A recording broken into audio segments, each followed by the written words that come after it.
Mesdames, Messieurs, bonjour et merci d'être encore en direct sur Info TV, votre chaîne de télévision qui monte et qui monte encore. C'est le début de semaine.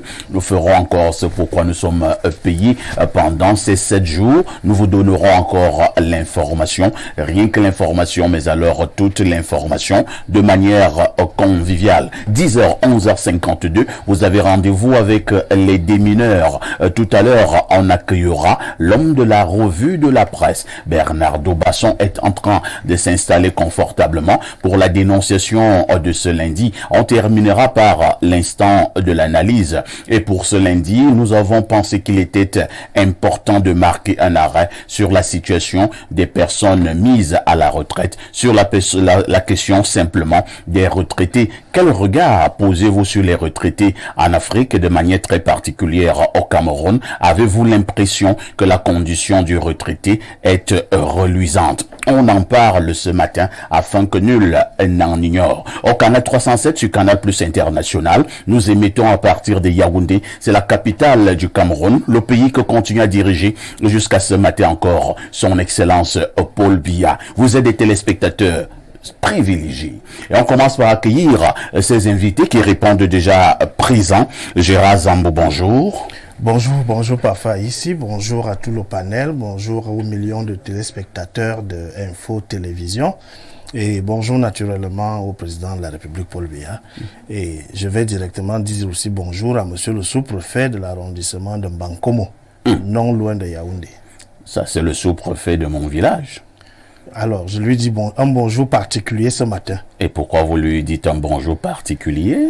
Bien, le bonjour à monsieur le sous-préfet de l'arrondissement de Mbankomo, c'est tout simplement une fleur parce que il s'est intéressé à l'état civil. Tout à fait. Vous savez que c'est un domaine de prédilection que j'arbore également, au-delà d'être analyste d'autres questions de projets autres. Alors, il s'est intéressé à travers un communiqué adressé aux chefs de 2e degré, de 1er degré et aux officiers d'état civil des centres secondaires de sa circonscription administrative. Alors, le communiqué faisant état de ce que les officiers d'état civil doivent faire descendre les drapeaux qui sont hissés dans ces centres secondaires d'état civil. Qui sont hissés au niveau de leur cours. Oui. De ces centres secondaires d'état civil. Les drapeaux qui sont hissés au niveau de leur cours, c'est ça? Oui. Mais il faut qu'on se comprenne très bien. J'arrive. Le centre secondaire d'état civil qui est déjà construit par l'État, c'est une chose. Et lorsque ce centre n'est pas construit par l'État, le texte reconnaît que le domicile de l'officier sert lieu de centre d'état civil. Et en matière de communication, naturellement, puisqu'il faut que l'administration communique. Le centre d'état civil est un service public vers lequel se dirigent les citoyens qui ont besoin du service public. Et les éléments identifiants ou identificatifs d'un service public, nous les connaissons. Vous voulez faire un cours au sous-préfet, c'est ça? Non, nous ne sommes pas encore au niveau du sous-préfet. Non, il faut qu'on aille vite. Non, on vous voit venir. On vous voit venir. Non, vous voulez faire un cours au sous-préfet, c'est ça? C'est pas un cours. Qu'est-ce que le sous-préfet a dit? Le sous-préfet a demandé qu'on baisse les drapeaux. Mais c'est tout. Je voudrais demander aux officiers d'état civil de ne pas baisser les drapeaux. Non, de ne pas désobéir au sous-préfet, mais plutôt de se rapprocher de lui pour aller lui dire bonjour. Et peut-être ils auront plus d'éléments pour savoir pourquoi est-ce qu'ils s'intéressent à leur drapeau, alors que tout à côté, on a les collèges privés on a les centres de santé, on a même des administrations, tout simplement, qui ont plusieurs drapeaux, le drapeau des États-Unis, le vert ou jaune, le drapeau de la France, le drapeau Monsieur de Zambo, suite. Zambo, Donc, Monsieur bonjour Zambo, à monsieur le sous-préfet. Pourquoi vous sentez à l'aise dans l'illégalité?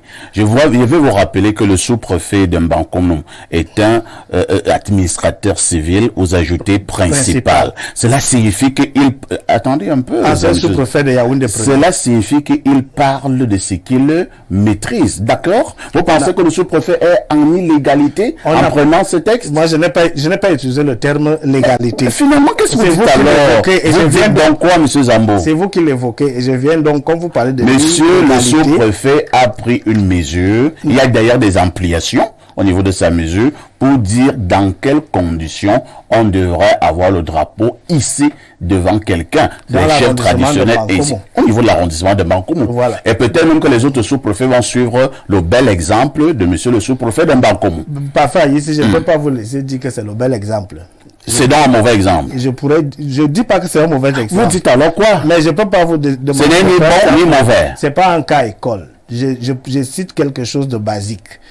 C'est pour ça que l'état civil a des problèmes au Cameroun.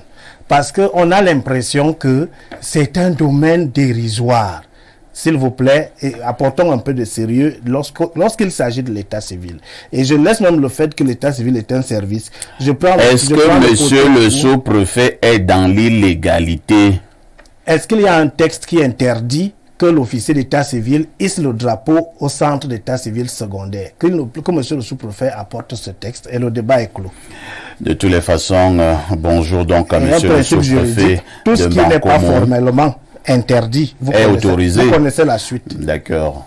Vous savez qu'il n'est pas interdit de faire beaucoup de choses. Allez donc faire, on va voir. Non, je vous ai dit que vous connaissez la suite. Merci, monsieur Zambo. On va accueillir une dame sur le plateau. Bonjour, madame Edanga Pama, Marie-Joseph. Bonjour, parfait ici. Bonjour à tous vos millions de téléspectateurs. Bonjour à tout le panel. Je dois signaler que vous êtes vice-présidente de la CSTC.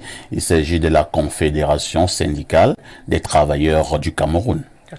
Vous êtes par ailleurs porte-parole nationale du Syntos ECAM, qui est le syndicat des travailleurs des organismes de sécurité sociale. C'est bien ça. Vous êtes également retraité, contrôleur de la CNPS, la Caisse nationale de prévoyance sociale. Oui.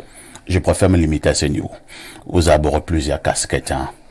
Pour une dame, c'est pas un peu trop? Non, pas du tout, je trouve pas. Et comment se porte le syndicat? Pourquoi vous dites pour une dame? Pour un monsieur, ce serait normal? Je me dis que pour une dame, elle a les obligations au foyer, arborant encore plusieurs autres casquettes publiques, ça devient un peu trop. Nous voulons vous soulager. Nous sommes complémentaires, hommes et femmes. Donc, c'est pas une question de genre. Dans le foyer, que ce soit l'homme, que ce soit la femme, tout le monde met la main à la pâte. Donc, je vois pas pourquoi ça serait incompatible avec le foyer. Très bien. De toutes les façons, Madame Edanga Pama, Marie-Joseph, votre expertise et surtout également votre expérience vont nous aider dans le cadre du débat inscrit à l'ordre du jour. En face de vous, nous allons accueillir le sucre national Bernardo Basson. Bernardo Basson, bonjour. Bonjour, parfait ici. Comment tu vas? Je vais bien. J'ai eu un week-end très mouvementé, vous l'avez constaté. Très mouvementé. Vous avez beaucoup dansé. Non, j'ai beaucoup voyagé. Beaucoup voyagé. Oui, beaucoup de provisions, je présume. On peut les rattraper de toutes les façons. J'étais dans une autre ville et là-bas, beaucoup de personnes m'ont reconnu. Dans quelle ville? Ils m'ont tout de suite étiqueté au Kouta et au consultant intergalactiquement planétaire. Tout de suite, on me disait, on te voit avec Perfecto et Blériot et tout ça. Donc, j'aimerais retourner à C'était dans quelle ville? Ces personnes, la sympathie qu'elles m'ont accordée, c'était à Douala. Toute la sympathie qu'elles m'ont accordée. J'ai vu plein de personnes que je devais voir dans le cadre de mes activités publiques et privées à la fois. Donc, je voudrais adresser un bonjour particulier à Jean-Pierre Mbanga, qui est, vous le savez, depuis quelques années, à la conception et à la modélisation du concept Made in Cameroun que tout le monde connaît un peu. Donc, il y a une foire à la fin du mois de novembre au Grand Mall de Douala, baptisée Made in Cameroun. Donc, je lui transmets mes encouragements, mes amitiés et toute ma sympathie pour ce projet qui est très structuré. Donc, aujourd'hui, on est le 2 octobre. C'est la journée internationale ou mondiale de quoi? La non-violence. Ah, la non-violence. Ouais, donc, c'est une commémoration à l'endroit de Mahatma Gandhi, que tout le monde connaît, qui est le célèbre comme Gandhi de la non-violence. Donc aujourd'hui a été la journée arrêtée pour réfléchir du point de vue des Nations Unies sur les questions relatives à l'élimination de toute forme de violence. Même si c'est vrai, c'est un peu utopique, parce que la violence est coextensive à la nature humaine. Mais certainement, on part d'une violence plus mesurée, mieux encadrée, mieux orientée, qui permettrait aux hommes de cohabiter, de coexister davantage pacifiquement et accessoirement sous l'effet de la violence. La journée de la non-violence. C'est vrai qu'il faut vraiment toujours prôner la non-violence, mais parfois, si c'était un sujet de dissertation, on peut également trouver des limites à la non-violence. Évidemment. Puis, vous savez que parfois, pour il y a certains sujets, il faut un peu de brutalité. Oui. Pour instaurer de l'ordre. De toutes les façons, c'est pas le ministre Tanganji qui va me démentir. Parce que si vous portez les yeux, ne cherchez pas la bagarre. Et si vous êtes un condiment, sachez que vous serez mouliné. Bonjour particulier à monsieur le ministre de l'administration territoriale, Paul Tanganji.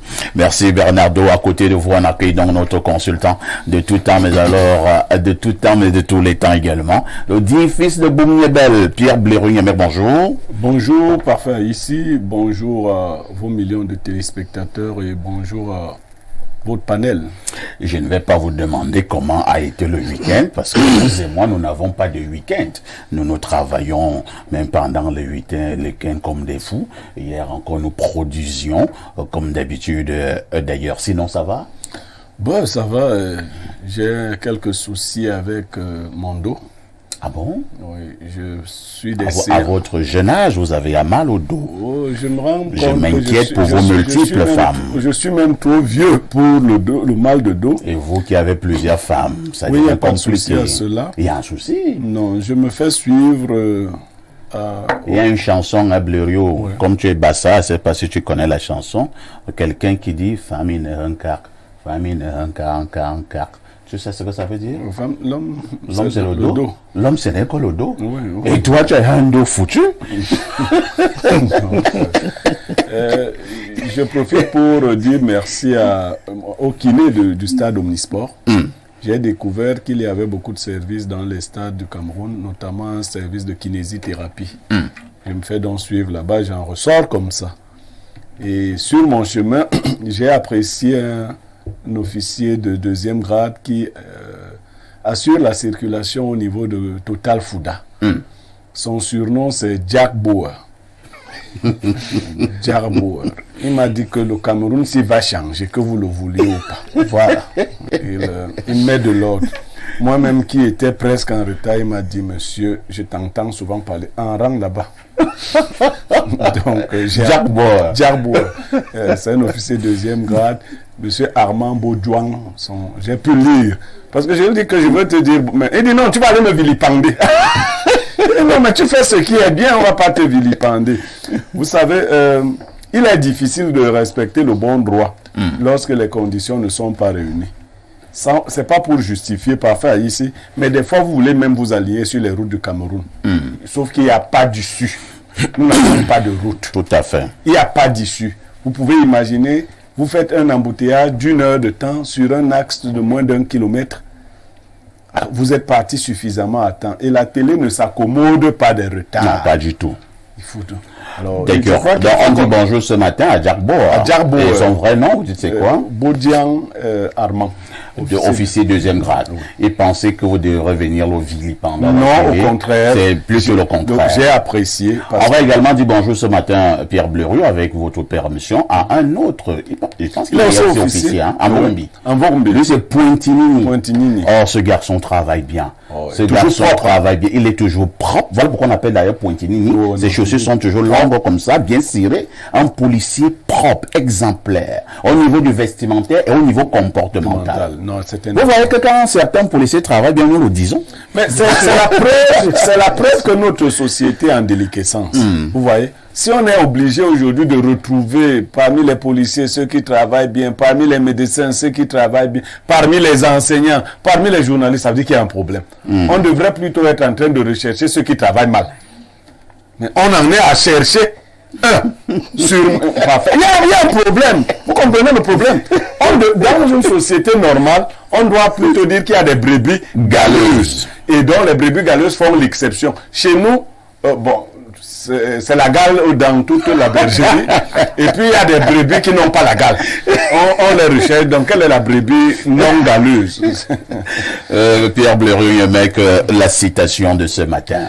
Les arts s'apprennent par la pratique permanente ou entraînement et non par de simples paroles. On peut reprendre. Les arts s'apprennent par la pratique permanente ou entraînement et non par de simples paroles. Ça veut dire quoi? Il y a une différence entre les sciences et les arts. Vous ne pouvez pas apprendre à jouer au football en lisant les livres sur le football. Vous serez un commentateur de football. On apprend à jouer au football en jouant au football. Sur le terrain. Voilà. Vous ne pouvez pas apprendre à jouer à la guitare en lisant les livres sur les guitares. Vous apprendrez certainement des choses. On vous dira qu'il y a tel nombre de cordes. Mais ce n'est qu'à l'exercice que vous deviendrez un bon artiste. Donc les arts s'apprennent par la pratique permanente. Vous ne pouvez pas devenir cadreur. Mon cadreur secoue la tête là, en lisant les livres sur le cadrage.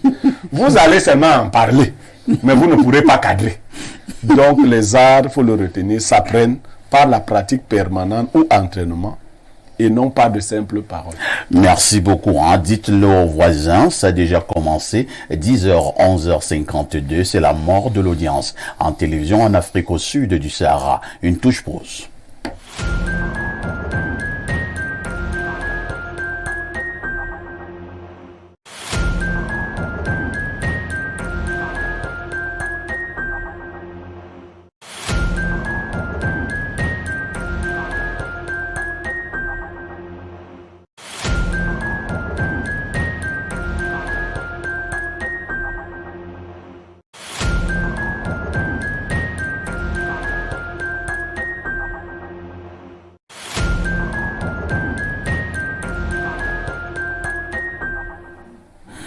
Nous serons de tout cœur ce matin avec notre petit frère Théophile Vianney-Biya, journaliste donc à Info TV, qui a connu un grand malheur ce matin. Sa maison est allée en fumée. Nous sommes de tout cœur avec Théophile Vianney. C'est une dure épreuve, hein? Beaucoup de courage, TVB. Ce qui ne vous tue pas vous rend fort. Tout ce qui s'est brûlé là, Dieu vous donnera encore la force et surtout beaucoup d'argent pour pouvoir le remplacer. En l'absence de Théophile Vianney-Biya, nous allons accueillir Patrick Bala. Patrick Bala, bonjour. Bonjour le sac de modérateurs, c'est un plaisir d'être sur votre plateau en compagnie bien évidemment de ces experts qui nous édifient au quotidien. Patrick Bala va donc nous donner la quintessence de l'information parue en kiosque ce matin. Patrick, que disent les journaux? Eh bien, on va noter que ces journaux parlent de plusieurs actualités. On va commencer bien évidemment par Info Matin en kiosque ce jour dans les nombreux... en kiosque donc ce jour, on va noter que Info Matin titre Asfessem Jean-Marie Abouna, président des élites du Fundi. Eh bien, Info Matin nous fait savoir qu'en présence de Philippe Dieudonné Mbargambois, d'Infis Mvogada, du professeur Laurent Sergetou Dingwa, Zomlois des Étoudis et sous le regard approbateur des 45 familles autochtones de la capitale, l'opérateur économique et maire de la commune de Yaoundé 1er a, ce 1er octobre reçu, le soutien et la bénédiction du président sortant, André Mamafouda. C'était donc au cours de cette assemblée générale extraordinaire, et on va noter que les 21 membres du nouveau bureau de l'association fraternelle pour l'entraide et la solidarité des élites du Mfundi ont également été installés ce jour. C'est à lire en page 4 du journal Info Mat. Allons voir du côté de la météo. Le tri hebdomadaire parle ce matin des cartes nationales d'identité et nous fait savoir que bientôt la délivrance en moins de 48 heures. L'annonce est faite ce 29 septembre. Du côté de Douala, par le délégué général à la Sûreté nationale, c'était donc lors de l'inauguration du centre d'enrôlement des passeports biométriques. À l'occasion, Martin Bargangele fait donc également savoir que dans les prochains mois, tels qu'instruits par le chef de l'État, Paul Biya, 3 centres autonomes et modernes de production de la carte nationale d'identité seront construits à Yaoundé, Douala et puis du côté de Garo avec un minimum de 15 postes par chef-lieu des régions. C'est à suivre, c'est donc à lire en page 3 du journal La Météo ce matin. Cameroun Tribune, le quotidien à capitaux publics en parle également ce matin et titre carte nationale d'identité. Les nouvelles sont bonnes et nous fait savoir que le délégué général à la Sûreté nationale, Martin Bargangele, annonce donc la mise sur pied dans les prochains mois d'un nouveau système qui va donc permettre la délivrance de cette pièce d'identité en 2 jours. Le Témoin magnifie ce matin la police camerounaise et titre bientôt comme le FBI et parle donc d'une certaine modernisation à grande vitesse des infrastructures, une efficacité qui force donc l'admiration en termes d'enquête et de renseignement. Eh bien, ce qu'il faut savoir, c'est que Martin Bargangele est donc véritablement dans une phase de révolution de la police camerounaise en ce moment. Allons du côté de Sans Détour qui parle de Camwater et titre Blaise Moussa, 1 an et des résultats probants. Le quotidien nous fait donc savoir que nommé donc le 30 septembre 2022, ce dernier fait montre d'un management exceptionnel en ce moment à la tête de la Camwater. L'info à chaud parle également de cette actualité et titre 30 septembre 2022, 30 septembre 2023, premier défi relevé. Eh bien, le quotidien nous fait savoir que Camwater, avec à sa tête Blaise Moussa, démontre qu'il est actuellement l'homme de la situation au point de relever de nombreux défis. Horizon Plus magazine en kiosque également ce jour, titre Tribune de l'ONU. Paul Biya réclame 2 postes permanents et 3 postes non permanents supplémentaires pour l'Afrique au Conseil de sécurité. Eh bien, c'était lors de la 78e session de l'Assemblée générale des Nations unies. Déclaration de son Excellence Paul Biya, lue par le ministre des Relations extérieures. C'est à lire donc en page 2 du journal Horizon Plus magazine. Le Zénith parle de ce conflit entre 2 fils Yezoum qui s'affrontent et parle donc de la chasse aux sorcières du côté de l'ENAM. Il s'agit de Daniel Hervé Nvogo Zengue, inspecteur régie financière qui est opposé à Bertrand Pierre Sumbu Angoula.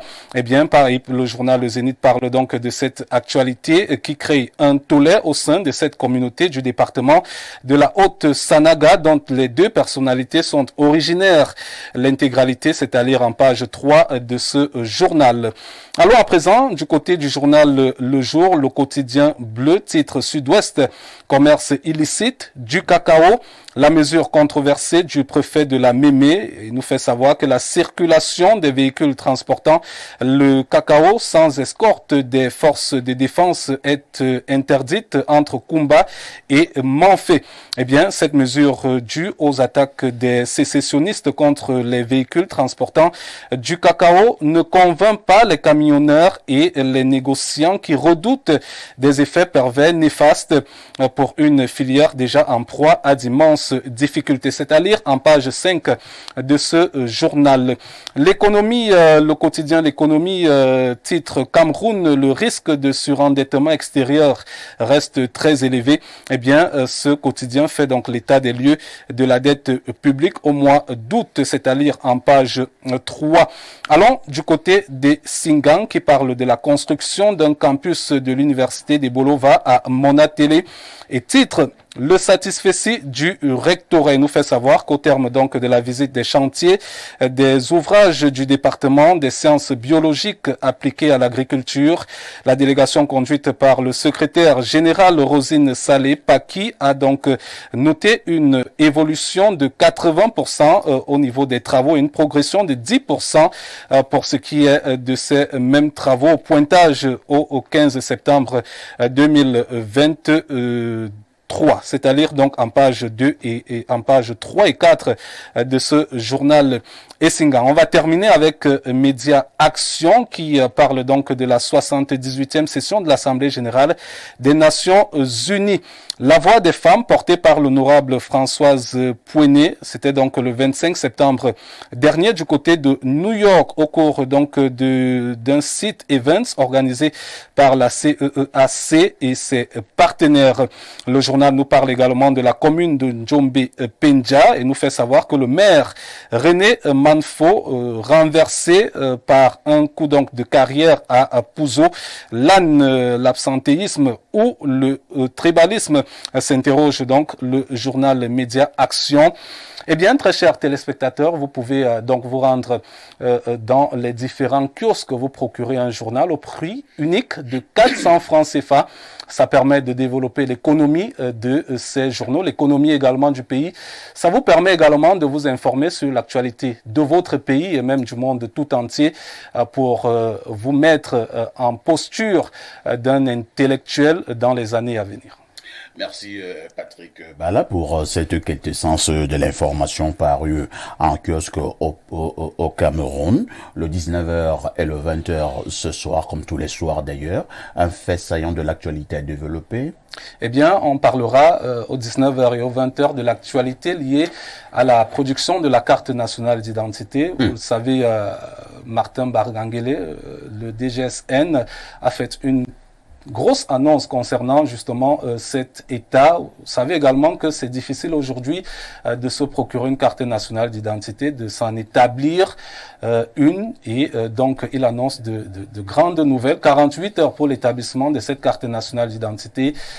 Certains faisaient des mois et même des années avec des récépissés et donc on peut désormais voir la lumière, la lueur, on peut désormais avoir une lueur d'espoir concernant la carte d'identité au Cameroun. C'est un problème extrêmement préoccupant. Ouais. Le DGSN, le commissaire divisionnaire Mbargangele, pense donc que dans 48 heures, vous aurez vos CNI. Ouais. D'accord. Moi, je me méfie déjà des effets d'annonce dans ce pays. Nous allons toucher du doigt. Ouais. Moi, j'ai fait ma carte il y a pratiquement 9 mois au commissariat des Foulanes. Je suis là passé à 3 reprises, ce n'est pas encore disponible. Peut-être. Ce n'est pas encore disponible. Entre-temps, moi j'allais simplement reconduire ma carte parce que celle que j'avais s'est perdue. Ouais. Donc je suis donc allé reconduire. Depuis 9 mois, ce n'est pas encore disponible. J'espère que comme Barengele a parlé, ce sera fait. on l'espère vivement. Patrick Bala. Parfois ici, on laisse en compagnie de vos panélistes pour le meilleur des émissions au quotidien, donc sur Info Télévision. De lundi à vendredi, c'est un rendez-vous très très exceptionnel et je dirais même mielleux. Merci pour la pub. Hein. Vous m'enverrez la note. On va régler. À demain 10h. Merci. Lorsque vous parliez tout à l'heure, lorsque Patrick Bala nous donnait justement cette quintessence de l'information parue en kiosque au Cameroun, l'information sur la délivrance de la CNI nous a intéressés. Nous attendons juger le maçon au pied du mur. On adressera également modestement nos félicitations ce matin au maire de la commune de Yaoundé premier. Il s'agit de Jean-Marie Abouna. C'est le maire du président de la République, puisque le président de la République habite le quartier Etoudi. Et Yaoundé Premier couvre le quartier Toudi, dont Jean-Marie Abouna est le maire du président. Il est donc le nouveau président des élites du Mfundi. Donc, il remplace Mama Fouda, l'ancien ministre de la Santé publique au Cameroun. Bravo à Jean-Marie Abouna, le maire de Yaoundé Premier, qui devient le président des élites du Mfundi. Pierre Blériot, vous voulez coller un mot? Je demande, il a été voté par qui? Comment on les vote? On ne parle pas de Bomiebel, on parle du Mfundi. Oui, mais le Mfundi. On parle du Mfundi. Les élites du Mfundi. Vous Vous ne pouvez pas être élite du Mfundi. Ah bon? Vous êtes élite de Bomiebel. Donc, parlez de Bomiebel. On veut quand même savoir comment Abouna a été. Pourquoi vous voulez savoir? Ça s'est passé en journée. Ça s'est passé en journée. L'information que vous devez avoir est celle-ci. Oui. Le nouveau président des élites du Mfundi s'appelle Jean-Marie Abouna, le maire de Yaoundé Premier. Voilà l'information. Et lorsque vous avez cette information, vous êtes un Camerounais comblé. Non. Maintenant, des questions bizarroïdes. Nous, on veut savoir Abouna, bon, président des élites du Mfundi. On a compris. Vous pensez qu'il n'a pas gagné l'élection? Non, c'est pas ça qui votait. S'il a gagné l'élection pour être maire, c'est l'élection pour il y être... avait une élection, c'est ce que... Et nous n'étions pas informés de l'élection. L'élection, c'était... Vous allez le voter. Non, nous l'aurions voté même. Lorsque nous avons dit cela, nous marquons une touche pause.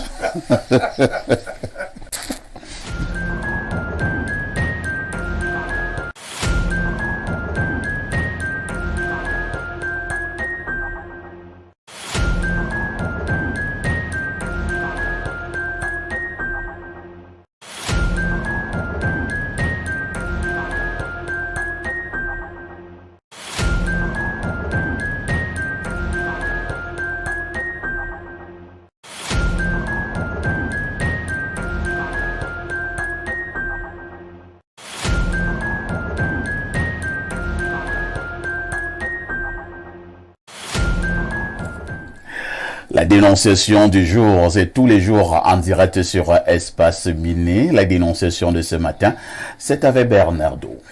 Je voudrais encore d'abord rappeler aux téléspectateurs qu'un jour je vais dévoiler à l'antenne ce que Lunkouta et son consultant font ici, derrière les caméras. Et ça va brûler tout le pays. On ne va pas accepter. Vous allez nier. Non. Est-ce que tu nous as vu? Tu nous as vu, tu as la preuve.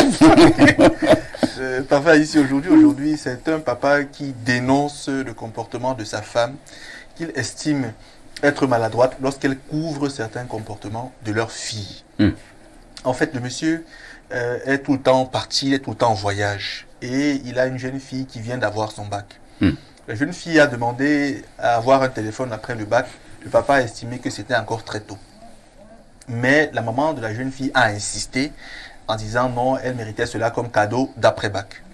Du coup, le mari a exécuté, il a acheté le téléphone à la jeune fille. Sauf que le mari se plaint de ce que, depuis que la fille a le téléphone, elle ne participe plus à rien à la maison. Elle est tout le temps dans la chambre avec le téléphone. Et donc, une fois rentré de son voyage, il a essayé de convoquer une réunion à table autour d'un repas. Elle n'est pas venue manger, elle lui a dit elle est occupée dans la chambre. Et il a laissé le plat de la fille sur la table, il est sorti, il est rentré à 22h, il a trouvé le même plat couvert sur la table, ça l'a remonté. Et comme tout le monde dormait, elle n'a pas su que son père était rentré, elle était dans sa chambre, il est entré dans la maison et il est allé ouvrir brutalement la porte de la chambre de sa fille. Il a trouvé qu'elle avait une espèce de boule lumineuse que les coiffeurs ont souvent, ces affaires des jeunes là. Et elle était devant cette espèce de lumière là, avec les jambes devant la lumière, avec le téléphone qui se filmait, des parties intimes, et il m'a juste dit qu'il a pu lire OnlyFans. Non, OnlyFans. Voilà. Donc, il a lu quoi? OnlyFans. Seulement les fans. Bon, Only. Uniquement les fans. Ouais, uniquement les fans. Uniquement OnlyFans. Je dis oui, les fans. Voilà, les fans, voilà. Et donc, il a essayé de parcourir le téléphone. Il a vu que sa fille envoyait des images à contenu pornographique. Certaines personnes... On va parler simplement. La fille envoyait ces images nues aux gens. Aux gens. Qui lui faisaient des paiements par Orange Money. Ah bon? Oui. Et qu'à un moment... Oui. Et ça se fait déjà. Et qu'à un moment donné, la fille même arrivait à dire à sa mère que bon, je vais faire le retrait Orange Money. Tiens, voici 10 000, voici 20 000. et tout. Et quand il a voulu continuer de fouiller, le téléphone s'est verrouillé et il a demandé à la jeune fille de débloquer le téléphone. Rien. Il a insisté, rien. Il a menacé de la fouetter, rien. Il a même essayé de la fouetter, rien. Et c'est la maman qui essayait de lui dire non, tu vas la tuer, tu vas faire ci, tu vas faire ça. Et la jeune fille, toujours déterminée à ne pas déverrouiller le téléphone, est même partie. Elle a dit, si c'est comme ça, je préfère partir de la maison que de déverrouiller mon téléphone. Donc ce monsieur est complètement gêné par la situation. Il a voulu que des mineurs en parlent. Il veut déverrouiller le téléphone. Non, il veut. En fait, il blâme son épouse surtout. Donc on dénonce le fait que les mamans parfois cautionnent certaines choses, même celles qui sont totalement inacceptables. La jeune fille a à peu près quel âge? 19 ans. 19 ans. D'accord. Elle vient d'obtenir son baccalauréat. Oui. C'est en 2023. Et elle se filme bizarrement. D'après ce que dit son père. Et maintenant, le père a vu seulement une partie des choses. Oui. Le téléphone s'est verrouillé. Le père voulait encore voir des choses et la fille a dit, mieux part même de la maison. Mieux part de la maison. Peut-être que si le père voit même les autres choses, c'est compliqué. Hein. Je passe d'abord la parole à une dame. Madame Pama, nous avons une situation là compliquée. Apparemment, dans cette histoire, la maman de la fille semble couvrir son enfant. Heureusement que vous avez dit semble, parce que je vois pas un parent qui puisse cautionner ça. Donc, est-ce que la maman sait ce que la fille fait de l'utilisation dont la fille fait du téléphone? Je ne pense pas. Je pense qu'elle n'est pas au courant de Mais lorsque la fille lui donne de temps en temps 10 000, 20 000, elle sait quand même que sa fille ne travaille pas quelque part, mais elle prend cet argent. Reste à prouver qu'elle... Il reste à prouver. Ça, c'est le papa qui l'a dit. Est-ce que vraiment la maman prend de l'argent chez cette petite-là? Parce que pour qu'elle prenne cet argent-là, il faut effectivement qu'elle sache d'où provient cet argent. La jeune fille a dit à son père que des fois, elle donne l'argent à la maman. Et la maman n'a pas contesté. Mais la maman n'a pas dit à son mari qu'elle savait d'où venait l'argent. Et la jeune fille a même dit que sa mère ne savait pas d'où venait, mais qu'elle lui donnait quand même des fois de l'argent. Oui, là, je suis d'accord avec vous. Il faudrait qu'elle demande à sa fille d'où provient cet argent-là. Oui, là, je suis d'accord avec vous. Mais je pense quand même qu'à 19 ans, avec un bac, la fille a droit à un téléphone. Nous sommes d'accord. Qu'on lui donne un téléphone, nous sommes d'accord. Mais c'est l'utilisation. Mais on a donc l'impression, madame, que le monsieur avait raison de ne pas acheter le téléphone à cette race de filles. Et c'est là, c'est pas une race. C'est une race. C'est pas parce que c'est une fille. Un garçon ferait peut-être pire. Mais c'est pour ça que je me dis, est-ce que le papa ne savait pas déjà au départ, quand il s'opposait au fait que la fille ait un téléphone, est-ce qu'il ne savait pas au départ que la fille avait des comportements déviants? Il faudrait peut-être aussi aller de ce côté-là. Très bien. Gérard Zamboum, je pense que on peut aller du particulier au général. Lorsque vous observez notre société, en ce moment, elle est faite de déviance. Nous parlons là de l'utilisation des téléphones par des jeunes filles. Lorsque vous parcourez la toile, on a la nette impression que certaines filles excellent dans ce métier. Je pense qu'elles appellent cela les nudes. Hein? Les nudes. Bien, parfois ici... Oui. Le constat est tout simplement alarmant. Le constat est alarmant. Mais, comme on le dit traditionnellement, ce n'est pas le fait de chuter qui est un problème, c'est le fait de rester ou de demeurer là où on a fait sa chute. C'est-à-dire qu'il faut savoir se relever.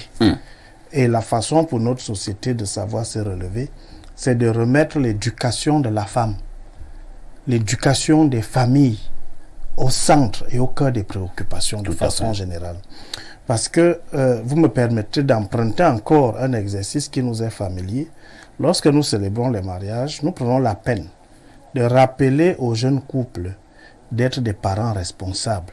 Nous donnons un certain nombre de conseils parce que vous savez, depuis qu'on a retiré cette section de formation de la femme, autrefois appelée SICSA, depuis qu'on a retiré cela dans nos coutumes, dans nos Même votre SICSA là également n'était pas bien sur toute la vie. Aucune œuvre humaine n'est parfaite. Il y a les prêtres blancs qui faisaient des choses compliquées avec les jeunes femmes qui allaient là-bas. Pour ce matin, on va prendre le côté positif qui voulait que Moi, je m'intéresse plutôt au côté négatif. La femme sortie de ces centres sociaux-là avait tout au moins des rudiments pour pouvoir tenir une famille, savait comment parler aux enfants. Parce que beaucoup de parents aujourd'hui ont démissionné de leurs responsabilités. Beaucoup de parents ont abandonné les enfants à eux-mêmes. Or, les enfants ont plusieurs centres d'intérêt, plusieurs centres Prenons le cas qui est d'éducation. posé sur la table, M. Zambo. Prenons le cas. Oui. Vous dites que plusieurs parents ont abandonné leur éducation. On est d'accord. Oui. Mais maintenant, quand vous achetez un téléphone à votre fils ou à votre fille, comment vous contrôlez l'usage? Voilà que la fille se ferme dans sa chambre. Elle envoie les photos nues dans le monde entier. Est-ce que le parent est au courant? Parfait. Ici, l'usage ou l'utilisation du téléphone n'est que la situation au bout d'une chaîne. Ce n'est que la situation au bout d'une chaîne. Vous savez, avant de vous donner un véhicule, on se rassure tout au moins que vous savez conduire. Ou alors que vous avez un permis de conduire. Et avant de vous donner un téléphone? À défaut, on vous trouve un chauffeur. Avant de vous donner un téléphone, on se rassure que vous ne pouvez pas vous filmer nu. Non, il s'agit là de ce que le parent peut faire comme une lecture du statut moral de chacun de ses enfants. Moi, j'ai 4 enfants. Je connais tous mes enfants et je suis sûr que si je donne par exemple un crayon un peu plus pointu... Et vous déconseillez de parler avec autant d'assurance. Non, attendez. Ce que je suis en train de vous dire là, quand vous ne me voyez pas sur un plateau, vous m'avez déjà croisé dans un bar, monsieur Parfait, ici. Pas encore. Pourquoi? Parce que je me soucie... Vous pensez que ceux qui vont dans les bars sont de très mauvais exemples? Les enfants c'est une façon de dire qu'il faut consacrer assez de temps à mieux connaître ses enfants. Parce que ce que ces enfants font à l'école, si vous ne prêtez pas attention, ce que ces enfants rencontrent comme flux d'informations dans les chaînes de télévision, dans les groupes, parfois des compagnies bizarres, parce qu'on dit toujours que certains enfants se transforment à cause des mauvaises compagnies. Donc le parent doit se rassurer, doit prendre le temps de se rassurer que ce que son enfant fait part de son éducation reçue à la maison à la base. Parce que l'enfant a pour modèle son parent. Si l'enfant n'a pas vu sa mère se filmer nue, elle a vu ça où? Dans les réseaux sociaux. Elle a vu ça à la télé, elle a vu ça peut-être à travers... Ce sont des choses, on ne se met pas à la poste centrale pour en faire. Si vous avez une maman qui se filme nue, comment l'enfant va le savoir? Elle se filme nue dans sa chambre, porte fermée. Je ne sais pas, vous comprenez un peu l'approche. Les parents laissent également leur téléphone à la portée des enfants. Donc quand l'enfant peut voir quelque chose dans le téléphone de sa maman ou bien de son papa, ne soyez pas surpris qu'elle le reproduise ou bien qu'il le reproduise. En un mot comme en mille, vous accusez les parents.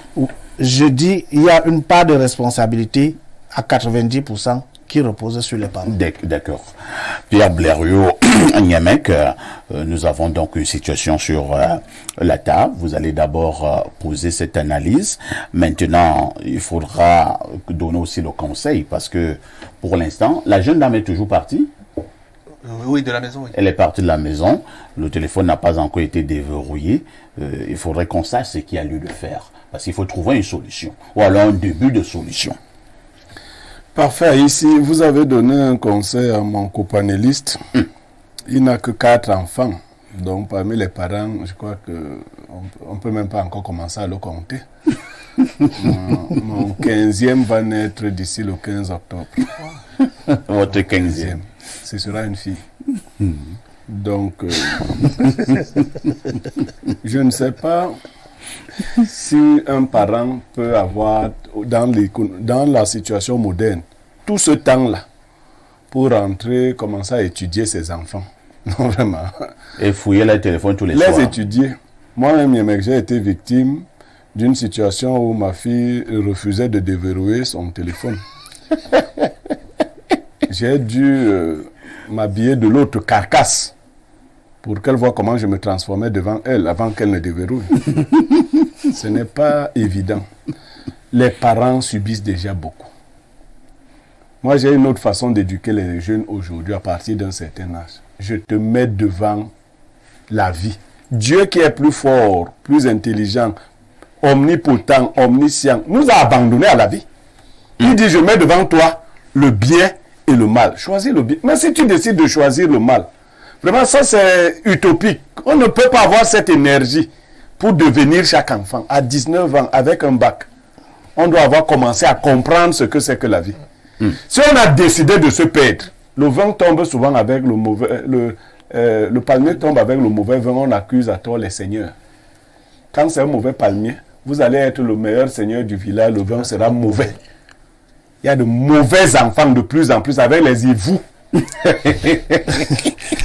Parfois ici, un mauvais arbre ne peut produire qu'un mauvais fruit. Non, malheureusement, il y a des maladies qui s'attaquent aux fruits sans s'attaquer à l'arbre. Donc, les fruits cette saison sont mauvais. La saison prochaine, quand on pulvérise, les fruits sont bons. Donc, les racines de l'arbre sont bonnes. Il y a que les enfants doivent prendre conscience que nous sommes dans un monde où si tu choisis une voie, tu vas en payer les conséquences. On ne peut pas passer le temps à flatter les enfants. Non, il faut même leur donner les téléphones. Il faut tout leur dire. Parce que tu ne lui donnes pas le téléphone, sa camarade va lui donner le téléphone à l'école. Donc c'est une précaution inutile. Mais il faut lui dire clairement que les instruments que vous avez entre vos mains peuvent vous aider comme ils peuvent vous détruire. Tout à fait. Un parent normal, moi je trouve même ce papa trop courageux, je ne peux pas ouvrir les nudes de ma fille pour voir. C'est-à-dire que si je vois les premières nudes, ce n'est pas surprise, je vais vomir. Je ne peux donc pas continuer à vouloir voir la suite. Comment elle fait avec la... Je ne peux pas tenir.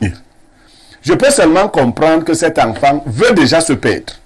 Et moi je suis un parent extrêmement rigoureux quand tu veux te perdre. Je te montre les deux voies. Je dis, maman, tu vois, il n'y a même pas à fuir, à confisquer. Je te remets ton téléphone. Voici ton téléphone, prends-le. Maman, la voie que tu as choisie là a un sit-up. Comme c'est elle que tu as choisi. Si tu ne t'arrêtes pas toi-même, ce qui t'attaque, ce n'est pas la malédiction. Ma fille m'a dit, non, ne me maudis pas. J'ai dit, non, maman, je ne te maudis pas. Comme Dieu ne nous a pas maudits. Dieu nous décrit ce qui va nous arriver en fonction des choix que nous allons opérer. Et nous ne sommes pas plus bons que Dieu. Vous ne pouvez rien faire pour changer le cœur de vos enfants si les enfants eux-mêmes ne prennent pas la décision. Parfois ici, nos parents nous ont lancé à qui à Soa, qui à Ngwaekele, eux-mêmes étant dans les brousses de Bourbéa, de Déa et tout cela. Ils allaient revenir faire quoi? Toutes ces jeunes filles parties du nord-ouest, du sud-ouest, du nord, l'extrême nord, ici à Yaoundé, dans les chambres seules. Vous avez fait le parent veilleur, le parent des barrières là-bas. Une fois que vous envoyez l'enfant ici, si l'enfant décide de transformer tout et de devenir un monstre, il emporte la peine. Maintenant, moi, j'accuse la maman. Parce que contrairement à ce qu'on dit là, c'est une maman complice. Elle est complice. Une petite fille qui vous apporte de l'argent. Elle n'est pas née hier. Ce sont les hommes qui donnent l'argent aux petites filles. La petite fille là ne fend pas le bois le matin, elle fait les allées. Elle fend un autre style de bois. Hein? Peut-être elle fend un autre style de bois. Et la maman voit les Orange Money arriver, elle est contente. Et elle prend. Elle prend. Ça veut dire que la prostitution qu'elle n'a pas pu faire pour elle-même, elle a fait à travers sa fille. Elle dit que ma fille, moi mon temps est passé. Travaille pour nous deux. Donc, le papa doit comprendre que ces deux femmes sont contre lui. C'est clair. Qu'il ne s'épuise pas, qu'il lui dise que maman, fais venir ta fille. Voici votre téléphone. Votre téléphone de business. Votre téléphone de business. Il remet à la mère. Il faut qu'il remette. Appelle ta fille, dis-lui que j'ai remis le téléphone. Viens habiter. Fais de ton corps, de ton téléphone ce que tu veux. Mais les plaies commence à tourner les films porno. Tourne même les films porno. Si tu dis que tu veux faire le mal, enfonce-toi. Les bêtises n'aiment pas les CH. Quand tu veux faire les bêtises, fais vraiment les bêtises. Quand tu vas voir le résultat des bêtises, ce sera ton affaire. Merci beaucoup. Hein. Bernardo, Pierre Blériot, lui, il est un peu trop dur. Hein. Il dit que par moment, la vie doit vous apprendre. Si un enfant veut se perdre, qu'il se perde. L'enfant qui doit réussir, qu'on l'amène également à réussir. La posture de M. Niémec est paradoxale et intéressante. Elle est paradoxale parce que il a beaucoup d'enfants et il ne devrait pas être objectif. Parce que l'objectivité, c'est lorsque le sujet s'éloigne de l'objet de la discussion. Il devrait être plus subjectif parce qu'il a beaucoup d'enfants, mais il est très objectif. Ça me donne même froid dans le dos, parce qu'il l'est vraiment. Aussi, ce qu'il sait et que je sais, c'est que on ne peut jamais complètement être objectif vis-à-vis de ses enfants. Je suis père. Il y a toujours une part de nous, une part de sentiment, une part d'attachement qui fait en sorte que, même si on veut dire à son enfant, fais ce que tu veux, ou à la belle, fais ce que tu veux, il y a toujours une boule au ventre ou une peine dans le cœur parce que c'est notre enfant. Ah bon, Bernardo? Autre chose. Monsieur, mais c'est vrai, bon, du moins, c'est mon expérience personnelle. Et je ne dis pas que c'est... Bernardo, je vais vous révéler quelque chose. Oui. Vous m'avez pris ce matin, n'est-ce pas? Oui. Vous étiez tenu avec mon fils, n'est-ce pas? Oui. Est-ce que vous faites une observation? Vous n'avez pas observé? Laquelle? Je ne lui parle pas. Et ce, depuis très longtemps. Et vous n'avez même pas vu qu'il n'est pas venu vers moi. J'ai remarqué. Voilà. Donc, quand je décide de te punir, je te punis. C'est pourquoi je dis non, c'est objectif. Si je décide même que tu vas partir, il a interdiction d'arriver dans mon domicile. Ok. Voilà. Bon, monsieur Niémec, Donc, je suis très dur. Et ce n'est pas pour s'arrêter bientôt. ok. Quoi qu'il en soit. Deuxièmement, parfait ici. Ce que je voudrais dire, c'est que à un moment donné de l'éducation des enfants, il y a un souci de culture dans la famille. Beaucoup de parents ne voient pas l'éducation comme un système de culture, mais plus comme un fait spontané. Quand on parle de culture, on parle de certains vecteurs. On parle de la langue, on parle de la spiritualité, on parle de l'art, de la tradition et de la technique. Dans les familles aujourd'hui, les parents veulent juste éduquer à la manière des Occidentaux.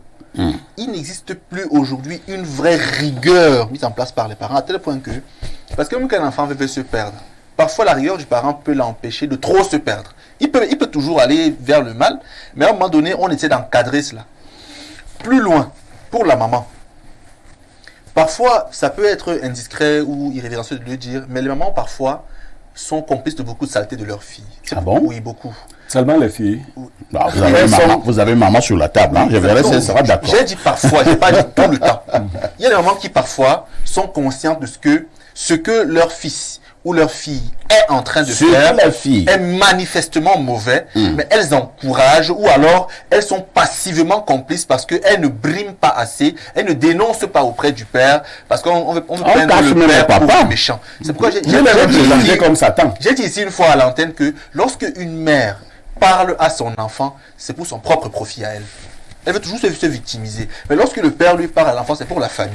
Plus loin, j'aime dire à mes enfants deux choses. La première, ce que tu refuses d'apprendre par la douceur, la vie te l'apprend dans la douleur. Ce que tu refuses d'apprendre à coups de plume, la vie te l'apprend à coups de hache. Donc, si tu ne veux pas, dans ton parcours, écouter les conseils, écouter les avis des aînés et des parents, parce que c'est plus doux à ce moment-ci, tu apprendras cela à coups de sang et à coups de larmes. Maintenant, plus loin, on va chuter. Si un enfant veut se gâter, vraiment, moi si c'est ma fille, comme ça, je vais serrer le cœur. Si tu veux te gâter, je t'achète 3 téléphones. 3.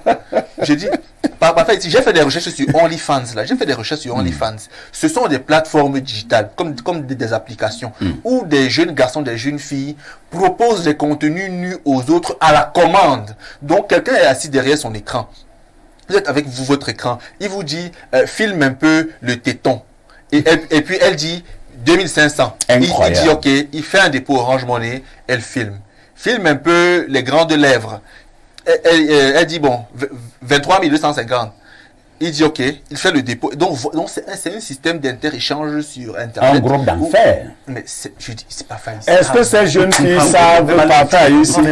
Les enfants ont le niveau de sorcellerie dans le corps des enfants. Non, partir ici. Oui, Blériot. Est-ce que les jeunes gens sont au courant de ce que les gens vont faire de leurs images plus tard? C'est ça le travail. Non, eux, ils voient simplement le dépôt. Ouais. Parfois, ici, je viens de raconter une histoire. Il faut être très dur avec les enfants quand ils veulent se perdre. J'ai été formé par un monsieur qui avait dit un jour à ses enfants, personne ne rentre chez moi après 22 heures. Il avait donc une fille qui voulait le défier. Elle a décidé de rentrer après 22 heures. Le papa a observé la situation, les sages d'avant. Il a donc pris une décision, que cette fille-là ne rentre plus chez lui avant 22 heures. Il lui a dit que toi, on ne t'ouvre plus la porte ici avant. Mais chaque fois que tu viens après 22 heures, on ouvre. La fille s'est baladée, elle s'est fatiguée par faire ici. Elle venait déjà s'asseoir au début vers 19h30 au portail, elle attend 22 heures. Après, elle venait vers 18h, elle s'est fatiguée. Un jour, elle dit à son père que papa, je suis déjà allé chez toutes mes camarades. J'ai déjà rendu visite à tout le monde. Je me suis assise sur les bancs des bars. Je suis fatigué. Je ne veux plus sortir. Depuis lors, la fille là est la gardienne de la maison. Merci beaucoup. Nous allons lire les messages de nos nombreux téléspectateurs. Bonjour Info TV. Vraiment très belle dénonciation venant de Bernardo. Les filles et femmes jeunes d'aujourd'hui n'ont plus de dignité et les filles d'aujourd'hui sont pourries et ne se cachent plus. C'est terrible. Et sur quoi elle crée même des groupes WhatsApp payants pour présenter les nudités en contrepartie d'un OM ou Momo de 1000 francs. C'est le nouveau travail des jeunes filles. Les femmes de nos jours, elles ne sont pas différentes des prostituées. La différence est que les prostituées agissent dans le public et les autres dans le privé. C'est Mathurin depuis Douala. En fait, la finalité est la même. Je vous amène en Côte d'Ivoire. C'est le 225. Shalom El Perfecto et les pétillants des mineurs. Sur la dénonciation, disons d'emblée que le contrôle parental, même coercitif et ostracisant, est une gageure. C'est inopérant et lubique face au libre arbitre dont Dieu a doté chaque humain. Cela dit, le parent doit faire sa part et prier pour son enfant. Que Dieu vous bénisse. C'est l'afro-optimiste JJ Guy d'Abidjan. Autre message aujourd'hui. Vraiment, Oblerio dit va, je va. C'est Daniel Akribi. Bon, comme les enfants peuvent nous suivre, on va dire je vais. Alors, bonjour le plateau. S'il vous plaît, mes enfants, citez souvent mon ouvrage, le néo-esclavagisme africain, au lieu de citer les blancs. C'est le non-contrôle des programmes Internet dans nos États. C'est à nous d'être rigoureux avec nos enfants. Mon fils vole de ma première épouse 8 000 francs CFA à sa maman. Il passe 5 jours au commissariat et il a changé. À 22 ans, il a eu une licence en construction industrielle. Je l'ai chassé pour qu'il aille en location. C'est Mbombor Bilombikark qui envoie le message. Tu l'as bien formé. Bonjour Mbombor. Non, il faut ça. Je vous amène... alors, je vous amène au plus 49. Je pense que c'est... L'Allemagne. C'est l'Allemagne. L'Allemagne. Alors, Sacré Blériot, une très grande fan depuis Düsseldorf en Allemagne. Merci beaucoup. Autre message ce jour, je vous amène au 226. C'est le Burkina Faso, le pays des hommes intègres. Salut le plateau, au Sacré Niemek. Et c'est ça même. Bernardo, aujourd'hui, c'est la journée africaine du haricot. S'agissant de la dénonciation, ici au Faso, c'est le Terminator. Ça nous dépasse. C'est Paul depuis Ouaga. Ah bon? Je suis surpris que ce soit comme ça du côté du Burkina. Ça, aux États-Unis, ça t'est répondu. Alors, j'ai là un long message. Perfecto. Je ne savais pas que vous êtes encore en retard comme ça, donc vous ne connaissez pas le site OnlyFans. Je connais ce site parce que je vais faire quoi là-bas? Qu'est-ce que je vais faire là-bas? OnlyFans, c'est la magie du site. Ça va trop vite de ce côté. Les filles ne perdent pas le temps là-bas. Les filles n'aiment pas la philosophie ou les longs mots français. Là-bas, ça parle en termes de sous et de sous-sol. Si ta fille est abonnée à ces sites, sache que tu l'as déjà perdue et tu ne peux plus la récupérer. C'est un site qui hypnotise et qui envoûte le cerveau et l'âme des femmes au point où tu n'as même pas le le temps de manger ni de travailler, exactement comme le fait la fille du monsieur dans la dénonciation. De toute façon, bonne journée. Merci. Alors, nous allons prendre encore d'autres messages. Ça, c'était un message qui nous venait de l'Algérie, celui que je viens de lire là, le 213. Prenons celui-ci. Bonjour sur le plateau, je peux vous éclairer sur ce sujet. Il s'agit de certains lives TikTok qui consistent à montrer sa nudité devant parfois plus de 500 abonnés. Et du pied à la cuisse, c'est 15 000. De la cuisse jusqu'à Jessica, c'est 25 000. Jessica, c'est quoi? Jessica, c'est qui? Il sait pas. Mon Dieu. La boule lumineuse, c'est pour l'éclairage. Et tenez-vous tranquille. Les gens discutent pour payer. Désolé, les filles, si j'ai trahi, j'ai juste dit ce qui se passe. C'est Rodrigue. Discute pour payer. Je suis vraiment en retard. Vraiment. Ouais, comment les gens nous détaillent ces choses? Moi, je préfère rester en retard. C'est quand même terrible. Si c'est pour l'autre là, Je préfère rester en retard. Ici, on va faire quoi sur ce genre de site? Bonjour, monsieur Aïssi. À propos de la dénonciation, OnlyFans est un site à caractère pornographique où l'on fait des vidéos et photos en direct en contrepartie de rémunération. En gros, c'est un très très gros business. 6 sur 10 à Douala sont inscrits dans ce site. Je peux vous envoyer les liens de ce site et vous serez estomaqué. C'est Gabriel depuis Douala. Qui garde les liens là pour lui. Merci Gabriel. Et il continue en disant, s'il vous plaît, je peux avoir le contact de Bernardo Basson pour une dénonciation à caractère homosexuel. Non, vraiment. Non, pourquoi? C'est une dénonciation. Bon, ok. Appelle-moi après l'émission, je vais vous mettre en contact avec Bernardo. On va lire peut-être 2 ou 3 dernières préoccupations de téléspectateurs. Alors, qu'est-ce qu'on nous dit là? Oh là là. Trop de messages. Bonjour, Perfecto. Très belle émission comme d'habitude. Pour la dénonciation du jour, moi je dirais que cette fille est déjà déroutée. Elle est atteinte du syndrome de Cynthia Fiangan. Actuellement, il n'y a que la prière qui peut sauver cette fille. Voilà une future influenceuse. Elle est juste en train de suivre le chemin de plusieurs filles sur les réseaux sociaux. Waouh, la jeunesse. C'est David depuis Vorada qui envoie le message. Je vous amène au plus 55. C'est quel pays là? Bonjour Info TV, merci Blériot pour ta clarté. Les enfants d'aujourd'hui se croient tout permis et ça c'est de notre faute les parents. C'est Sédou qui envoie la préoccupation. Je vous amène au plus 41. C'est quel pays là? Bonjour, il y a des parents qui demandent aux enfants de participer à la maison. Moi, ma nourrice me disait, à ton âge, je payais l'école de mon frère. Et tout ça m'a poussé à sortir les hommes plus âgés que moi. Merci, bonne journée à vous. C'est Marie-Christine. Oh, Marie-Christine, ça fait mal, Ça fait mal. Effectivement, madame, il y a des femmes qui disent ça à leurs filles. Pas que les femmes, il y a même les papas. Pas seulement les femmes. Moi, je pars du principe que vraiment, nous devons reprendre, les valeurs doivent reprendre leur... Parce que là, nous vivons dans un monde... Madame, vous êtes dépassée.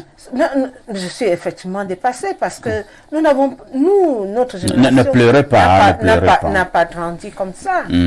Nos parents nous ont inculqué des valeurs que nous maintenons jusqu'à présent. Mais là, les enfants, maintenant, c'est la vie. Mais vous, les mamans, justement, les mamans de votre âge, est-ce que vous parlez encore à vos filles? Est-ce que vous leur donnez encore la bonne éducation? Est-ce que vous attirez leur attention? On attire leur attention. On attire leur attention, mais c'est l'environnement. L'environnement y est pour beaucoup aussi. Parce que si le parent parle et que quand l'enfant sort, il trouve autre chose. Et puis maintenant c'est la facilité. On veut tout de suite. Tout de suite. Alors le phénomène des influenceurs et influenceuses, alors là, c'est la magie. Du n'importe quoi.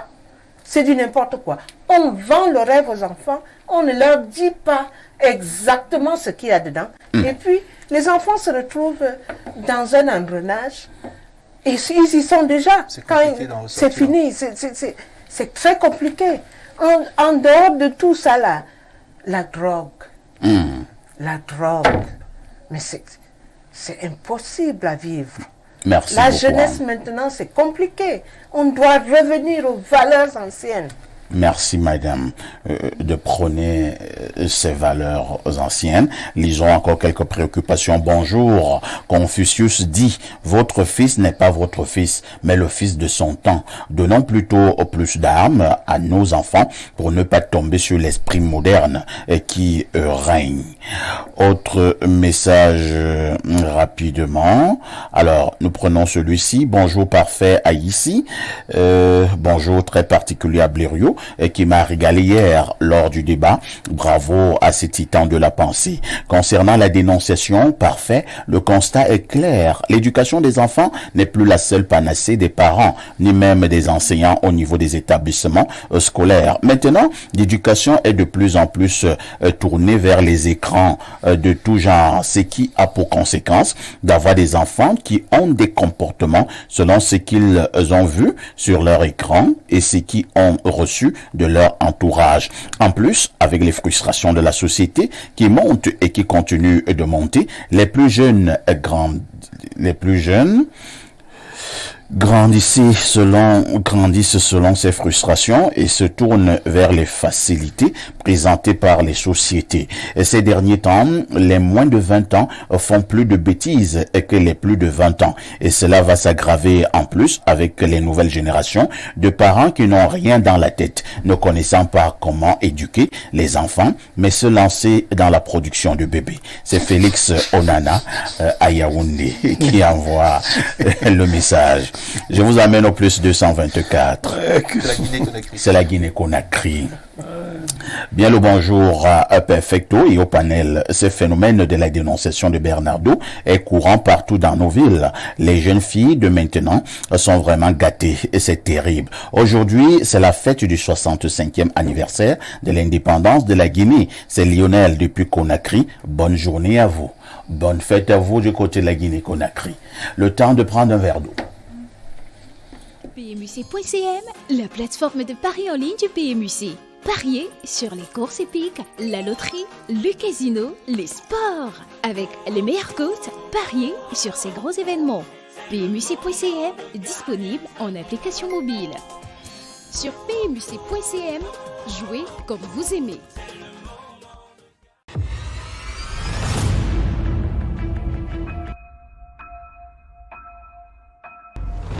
Pourquoi les Chinois vivent-ils longtemps? Voulez-vous garder votre santé comme les Indiens? La solution est désormais connue à moindre coût par le docteur Clément Yves Olemi, spécialiste en médecine chinoise.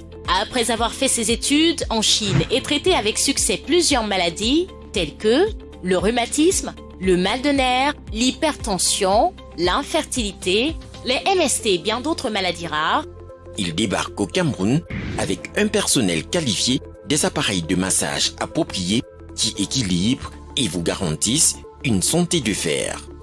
il met sur pied un laboratoire moderne et une pharmacie 100% bio, sans effets secondaires, à la valeur de vos moyens. Une salle VIP pour l'accueil des patients. Le standard répond au 691 19 87 68. Siège social Yaoundé, Cameroun, derrière la basilique de Volier. PMUC.cm, la plateforme de paris en ligne du PMUC. Pariez sur les courses épiques, la loterie, le casino, les sports. Avec les meilleures cotes, pariez sur ces gros événements. PMUC.cm, disponible en application mobile. Sur PMUC.cm, jouez comme vous aimez. Ce message nous concerne tous. Le non-respect des normes de construction et l'occupation anarchique et illicite des sols présentent un grand danger d'ordre matériel et pour les vies humaines. Ma vie est sacrée. Je m'arrime aux normes prescrites par les textes régissant l'urbanisme au Cameroun et je dénonce toute construction non conforme auprès des autorités administratives et municipales. Le désordre urbain ne passera pas par moi. Ceci est un message du ministère de l'Habitat et du Développement urbain. PMUC online betting platform, bet on horse racing, lottery, casino, sports. With the best odds. Bet on its major events. PMUC.cm, available as a mobile application. On PMUC.cm, play as you like.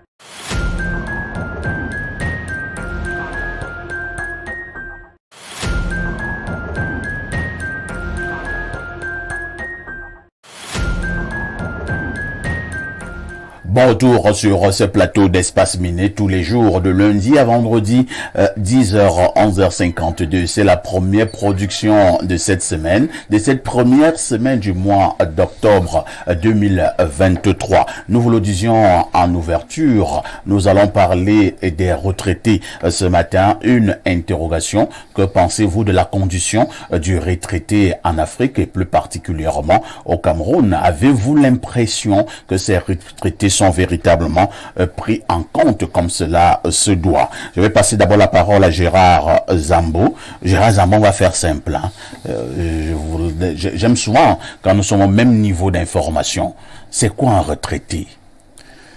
Bien, selon le décret de 74 que vous pouvez fouiller, qui a réglementé le statut d'un ancien employé, d'un ancien fonctionnaire à la fonction publique, ce décret stipule bien que le retraité est considéré retraité celui-là qui a rendu des services à l'État et qui a cessé de travailler. C'est-à-dire, il est arrivé au terme de la mission ou du mandat qui lui a été confié par la fonction publique. Et dans cette situation-là, il a droit à une pension, c'est-à-dire sur la base de l'ancienneté, le nombre d'années qu'il a passé à travailler, l'État reconnaît qu'il a une vie après cette période de fonction. Cette pension de retraite doit lui donc être reversée pour continuer à se prendre en charge après avoir été utilisé, employons ce terme-là, après avoir été utilisé par l'État du Cameroun. Alors, il y a donc plusieurs catégories de retraités. Vous avez les retraités, ce qu'on va appeler les fonctionnaires directs, c'est-à-dire ceux qui sont recrutés dans le corps des fonctionnaires qui jouissent du statut spécial de la fonction publique. Vous avez les agents décisionnaires qui, eux, dans le décret de 74, sont exclus de la pension retraite versée par la fonction publique. Vous avez les magistrats qui sont considérés comme un corps à part entier, comme des agents de l'État, mais qui vont en retraite avec un statut particulier. Je ne vais pas citer tout le décret ici. Je reviens donc pour dire que lorsqu'on a reconnu ceux-là qui sont reversés dans le fichier solde de l'État à la catégorie des retraités, ce n'est pas une faveur. Ils méritent de recevoir cette partie de leur argent qui aura été prélevée tous les mois de leur salaire pour qu'ils puissent survivre lorsqu'ils ont déjà cessé toute activité ou alors tout lien d'activité avec la fonction publique. Vous avez les travailleurs du privé. Je prends un exemple, Info Télévision. Tout à fait. À ses employés, lorsque ceux-ci atteignent l'âge de la retraite, ils vont bénéficier de leurs avantages, de leurs droits sociaux ou alors de sécurité sociale en fonction de ce que leur employeur aura déposé tous les mois auprès de la caisse de prévoyance sociale, qui est la CNPS, qui à son tour assure la relève pour ces autres catégories de retraités qui ne sont pas reconnus ou alors rattachés à l'assiette de la fonction publique. Maintenant, le problème qui se pose aujourd'hui, c'est que beaucoup de fonctionnaires, beaucoup de retraités, que ce soit du monde des travailleurs privés ou des fonctionnaires, beaucoup ont de la peine à pouvoir jouir de leur dû. C'est-à-dire, j'aime souvent prendre un exemple direct. Je suis fils d'un enseignant. Oui. Et j'ai la preuve par 9 que mon papa n'a pas pu bénéficier du fruit de son dur labeur en tant que retraité. Comment parce ça? qu'il est décédé, le dossier n'avait jamais abouti et jusqu'à présent, on ne sait même pas si ce dossier existe encore entre la fonction publique et le ministère des Finances. Vous comprenez que même vous n'avez pas eu les documents de votre papa? Bien sûr, ce n'est pas à moi qu'il faut demander s'il y a eu un jugement d'hérédité. Nous avons fait tout le nécessaire pour essayer d'assurer, pour la succession et essayer de faire le suivi nécessaire. Je vous dis encore que entre la fonction publique et le ministère des Finances, ils sont seuls à savoir ce qui ne va pas. Et vous savez que pour ceux qui ne savent pas utiliser certains couloirs, comme nous autres, nous préférons faire confiance aux administrateurs en place pour que le jour où ils vont juger bon de libérer ce dossier-là, que la famille puisse bénéficier de ce que leur père aura travaillé comme en tant que fonctionnaire. Donc, beaucoup sont donc dans ces rangs-là, que ce soit à la CNPS, encore qu'il faut féliciter déjà le directeur général de la CNPS, parce qu'aujourd'hui quand même, si j'apprécie quelque chose, c'est que même à distance, on traite votre dossier, on peut tout au moins vous donner la réponse et la bonne orientation. Et il y a de moins en moins de grincements dedans. De ce côté-là, la CNPS ouvre des agences un peu partout. On les voit dans les quartiers à Yaoundé. Vous avez à Messassi, vous avez ici en Kolndongo, vous en avez à Messamendongo. C'est-à-dire, on a de moins en moins de longues files d'attente. Et nous n'avons plus des vieillards qui sont bastonnés par la police. Voilà. Donc, il y a véritablement... Ils sont sous le soleil, sous la pluie. L'informatisation du système de gestion. Donc, bravo au DG de la CNPS. Oui, c'est à votre ami. Encore, je ne connais même pas. Vous appréciez juste le bon travail. Oui, je m'en tiens à ce qui est fait. Pour terminer, si vous permettez. Oui, terminons vraiment. Oui, pour terminer par rapport à ce qui se passe maintenant à la fonction publique, c'est que j'ai une question à poser. L'État du Cameroun emploie chaque fonctionnaire qui a un matricule. L'État paye ce fonctionnaire pendant plus de 30 ans, voire 30 ans, disons comme ça. Pourquoi est-ce que au moment où on classe ce fonctionnaire comme retraité, il faut encore lui demander de recommencer à démontrer qu'il a travaillé dans cette administration? L'État payait donc qui parfois ici? On payait un bandit. Vous payez quelqu'un que vous ne connaissez pas et c'est à la retraite que vous voulez l'identifier. Tout à fait. C'est une question que je pose. Peut-être les experts qui sont là. De toutes les façons, le ministre Joseph Lé, qui est un fidèle téléspectateur de ce programme, a suivi votre question. C'est ma question. Il paye finalement qui? Pour qu'à la retraite, le ministre va vous répondre. On demande aux retraités de recommencer à faire des dossiers qui coûtent 50 000 francs. Madame Edanga Pama, vous qui êtes justement à la retraite depuis pratiquement un an, vous étiez travailleuse du côté de la Caisse nationale de prévoyance sociale. De manière générale, la situation du retraité camerounais est-elle reluisante? Si je vous dis oui, c'est que je ne dis pas la vérité. Parce que vous savez très bien que quand on est en activité, on a un salaire. Tout à fait. Et dans certaines boîtes, on a de très bons salaires. Comme la CNPS. Oui, je ne dirais pas non. Vous ne pouvez même pas dire non. Nous connaissons le salaire de la CNPS. Je ne dirais pas non. Les salariés de la CNPS sont bien traités. Mais une fois qu'on est à la retraite, on a une pension. Oui, c'est plus le même terme. C'est salaire, maintenant c'est pension. Tout à fait. Donc, à partir de ce moment-là, ça chute. Les revenus dégringolent. Ça chute et puis on fait face à certaines difficultés.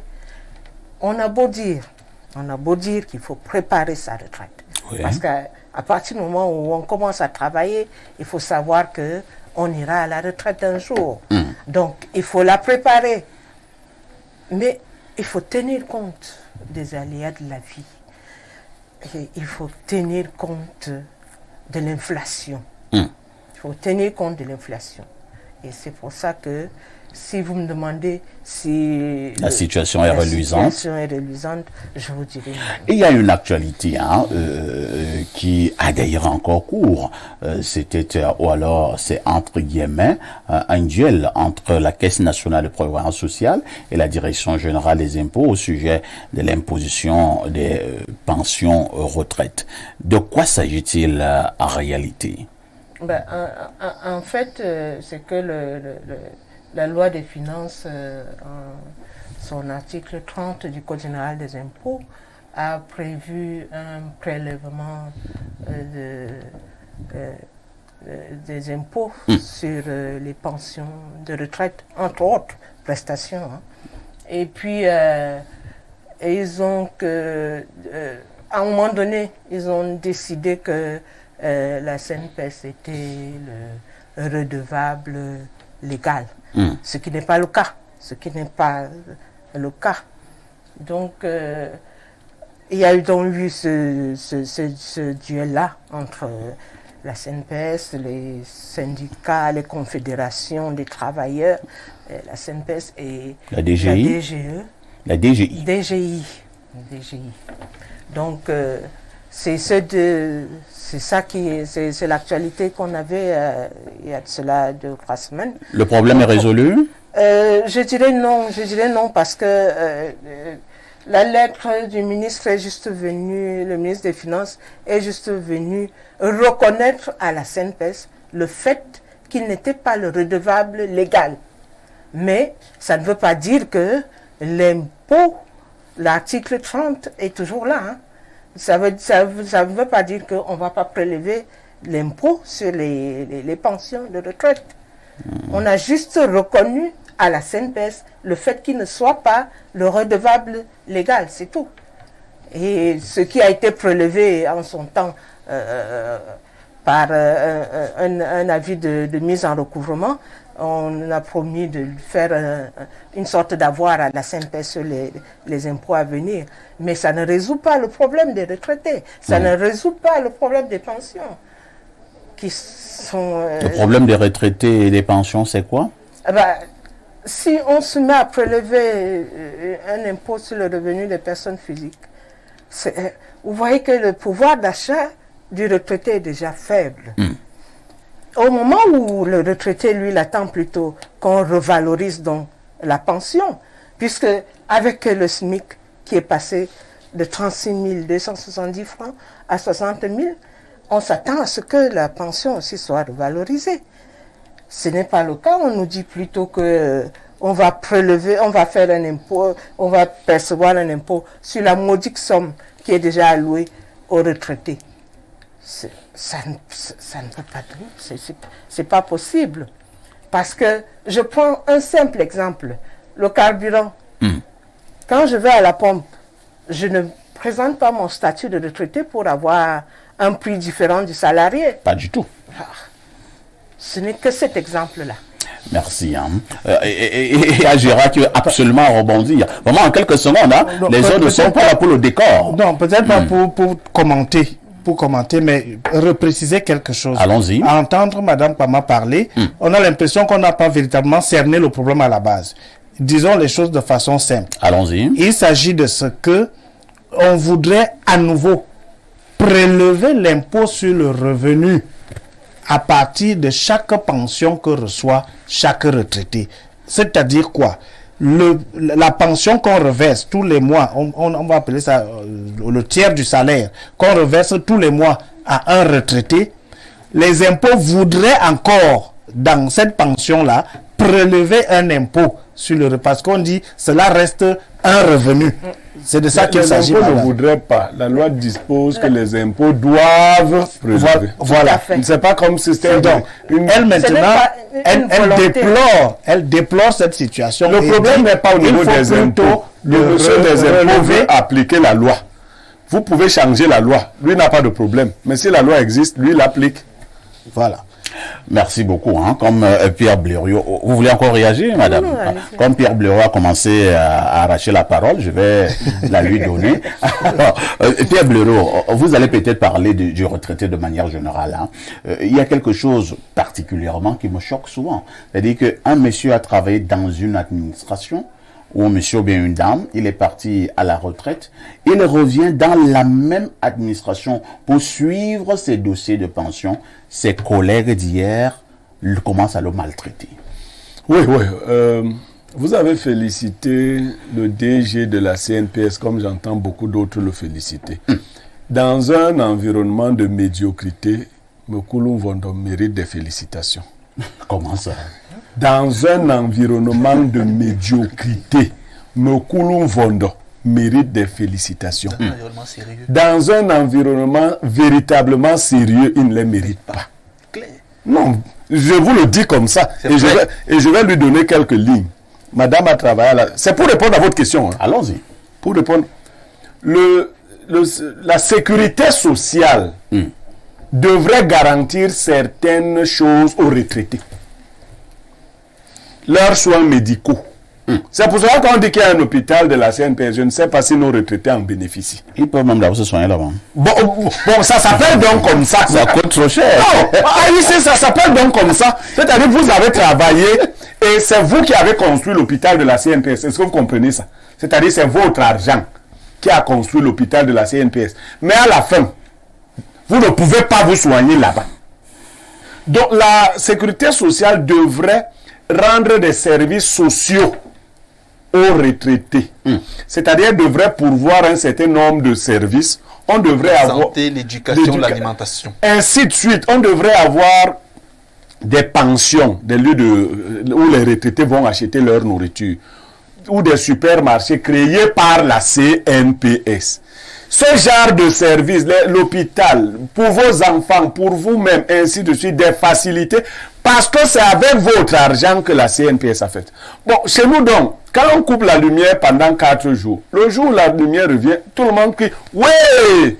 Donc on est content de la médiocrité. C'est ça. Toujours est-il quand même que Blériot, vous avez beau dire ce que vous êtes en train de dire, là aussi ce sont les faits. Si nous prenons les CNPS d'avant, et maintenant la CNPS d'aujourd'hui, on peut quand même être d'accord qu'il y a eu des véritables avancées. Enfin, ici, je vais le dire autrement.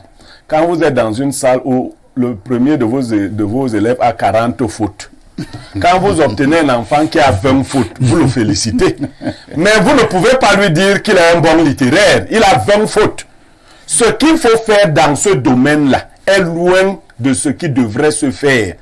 Or, ce qu'il a fait par rapport à ses prédécesseurs lui donne une bonne avance sur ses prédécesseurs. C'est ce que je dis. Et on le félicite pour... Non, moi je suis pas dans la médiocrité. Je suis un enseignant perfectionniste. Je ne félicite pas un enfant qui a eu 8 sur 20. Parce qu'on est dans un environnement où les gens ont demi sur 20. Je veux que les gens aient 15 sur 20. Et Mokulu m'entend. Il peut mieux faire. Qu'il n'arrête pas de bien faire. Parce qu'au Cameroun, quand tu fais très bien, les autres DG commencent à faire en sorte que tu tombes vite. Qu'ils n'aspirent même pas à être ministre. Qu'ils laissent le ministère. Qu'ils fassent monter encore la CNPS. Non, parce que parfois ici, il faut dire les choses à ces gens-là. Quand quelqu'un travaille bien quelque part, il est en train de faire monter une boîte. Vous entendez, bim, on enlève Mokulu. On l'a nommé ministre. On prend un assassin. On envoie à la CNPS. Le gars ramène le travail à zéro. Vous commencez à crier. On veut la... Il y a quoi? Mokulu a envie quoi, un ministre? Donc, je reviens, vous parliez d'une administration. Parfait ici. Quand j'ai pris l'exemple de la CNPS, la dame a travaillé à la CNPS. Je ne veux pas lui demander si les dossiers se sont bien passés. Les gens travaillent comme s'ils n'iront pas en retraite, d'une part. D'autre part, ceux qui travaillent oublient qu'ils vont aller à la retraite ou qu'ils vont mourir. Parfois, ici, quand vous quittez un siège, c'est comme si vous avez fait des problèmes avec tout le monde dans cette administration. N'allez pas dans tous les bureaux. Vous voyez, quelqu'un a été commissaire, chef d'une division quelque part. Il revient quelque temps après, ayant bien ou mal servi. Les collaborateurs n'ont même pas la gentillesse d'aller dire au commissaire, au nouveau commissaire, que voici celui qui était là avant toi. On la lit, on le méprise. C'est ce qui fait souvent que quand les gens sont là, ils veulent sucer tout ce qu'il y a là avant de partir. Pour chuter. Oui, chutons. Moi, je suis de ceux qui pensent qu'on prépare sa retraite et qu'on doit la préparer, sachant que on ne va pas rencontrer un sac d'argent un jour en sortant du taxi. Moi, j'ai eu le privilège d'avoir une maman qui avait beaucoup de rigueur financière. Quand parfois, ici, vous travaillez, ne considérez pas la totalité de votre salaire comme étant votre salaire. Non. Mettez-vous des privations à la base. Qui feront, qu'est-ce qu'elle faisait? J'avais observé que dans son salaire, elle avait fait bloquer une vingtaine de mille. De sorte que quand les autres collègues à l'époque gagnaient 180 000, elle en gagnait 160. Elle s'était habituée à percevoir. Et elle avait fait en sorte que ce blocage dure sur 20 années. Donc, elle a pris cette précaution-là.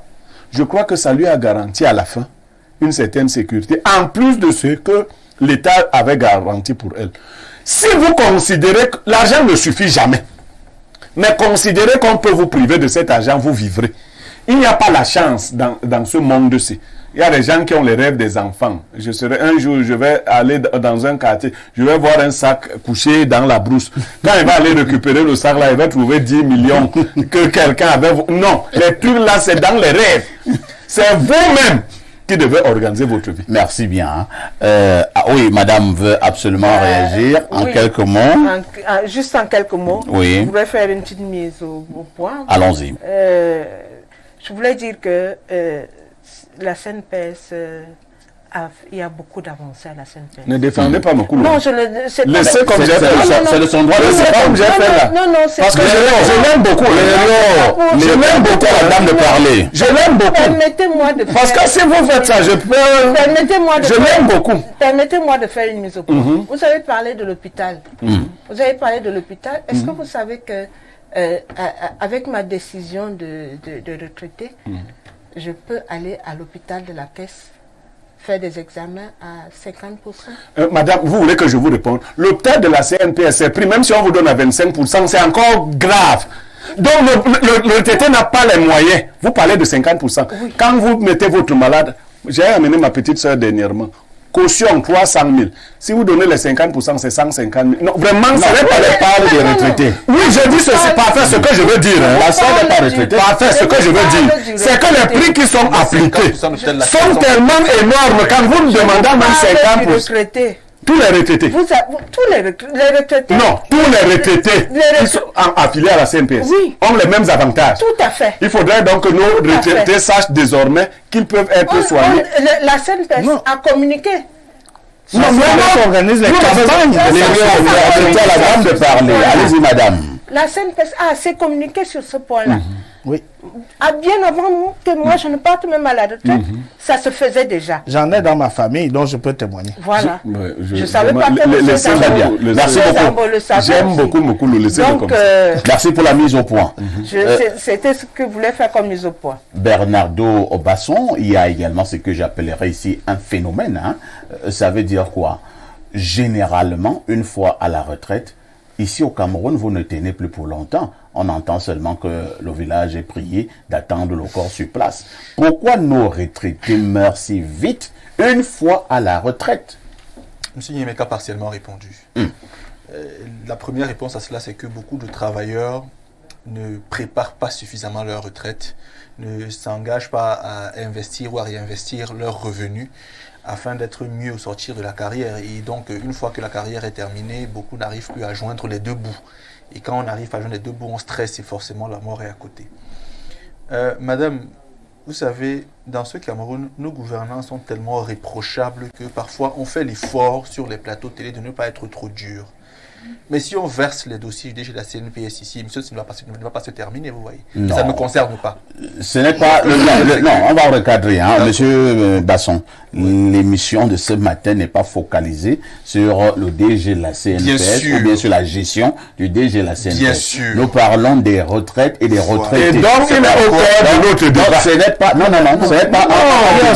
Non, la fonction publique. Non, il n'est pas... Non, c'est pas... Le DG de la CNPS est au cœur de nos débats, puisque nous parlons des retraités. Parfait, ici. C'était pour dire à madame qu'il ne faudrait pas qu'à la télé, elle donne l'impression qu'il n'y a rien à régler. rien à critiquer parce que c'est faux. C'est pas l'impression que je D'accord, donne. madame. Donc je retire mes propos en vous Monsieur disant que la CNPS au Cameroun fait des efforts. Vous allez interdire à l'autre panel d'avoir son point de vue? Parce qu'on peut déconstruire rapidement. Mais on n'est pas là pour ça. Donc je dis, on est d'accord que quelques efforts sont faits. Peut-être 5 efforts Beaucoup sur d'efforts. 25 sont faits. Est-ce que vous savez que l'hôpital de la CNPS est en cours de privatisation? Non, C'est mon temps de parole. Madame, vous le savez, n'est-ce pas? Voilà. Que l'hôpital de la CNPS est en cours de Mais vraiment, privatisation. regardez Parfait, de plus près. Parfait, Regardez ici, le plus un près. pays sérieux est un pays qui donne plus de force et plus de valeur aux enfants, aux femmes enceintes et aux personnes âgées. Tout à fait. Tout le monde le sait. Donc, sur ce point au Cameroun, on a l'impression que les personnes âgées, c'est vrai, des avancées sont faites, mais ne sont pas traitées à leur juste valeur. N'oublions pas que ce sont elles qui, durant leur carrière, cotisent pour que la caisse fonctionne, la CNPS fonctionne. La CNPS mène des actions commerciales sur le terrain. Elle construit des bâtiments, des hôpitaux, etc. Elle devrait même éventuellement, sur les bénéfices générés par ce qu'elle produit, décaisser quelque chose pour financer ces retraités et les accompagner parce que c'est leur argent cotisé durant leur carrière qui permet que cela se fasse, madame. C'est pour dire que si on va plus loin, la CNPS non, mais on laisse. Ce que je veux dire, c'est que parfait ici, au Cameroun, aujourd'hui, le retraité n'est pas encore bien traité. Ce n'est pas vrai. Et c'est un problème parce que c'est des personnes qui sont faibles. Monsieur parle de la caisse. La CNPS, quand on parle de sécurité sociale, il s'agit de l'accès aux biens et aux besoins sociaux de base. L'accès à l'électricité, l'accès à la nutrition, l'accès à la santé, l'accès à l'éducation, et aux éléments de base. Aujourd'hui, est-ce qu'au Cameroun, le retraité peut même encore aller aider à payer une facture Eneo chez lui? Il n'a pas assez de moyens pour cela. Est-ce que la CNPS essaie de prendre sur elle, vu les bénéfices qu'elle génère, de supporter même 30% de leur facture? Parce que c'est son rôle. Ailleurs, c'est ce qui est fait. La Caisse de prévoyance sociale accompagne les personnes retraitées à ce que les charges sociales soient moins lourdes une fois qu'elles ne sont plus en fonction. C'est le rôle de ce qu'on appelle la Sécu ailleurs. Moi, on pleure ensemble. Je vois les gens d'en face. Vous défendez quoi? Monsieur Niamey, oh là là. Vous défendez quoi? Non, passez la parole, monsieur Zambo. Nous, on pleure pour les retraités. Vous défendez Monsieur Niamey, permettez aux autres également de réagir. Moi, je n'ai pas fini. Oui, finissons. Je voudrais également dire qu'il y a beaucoup de méchanceté là-dedans. À quel niveau? Au niveau où, M. Niamey l'a également relevé, certains employés des structures donnent l'impression que ceux qui sont retraités ne méritent même plus de considération.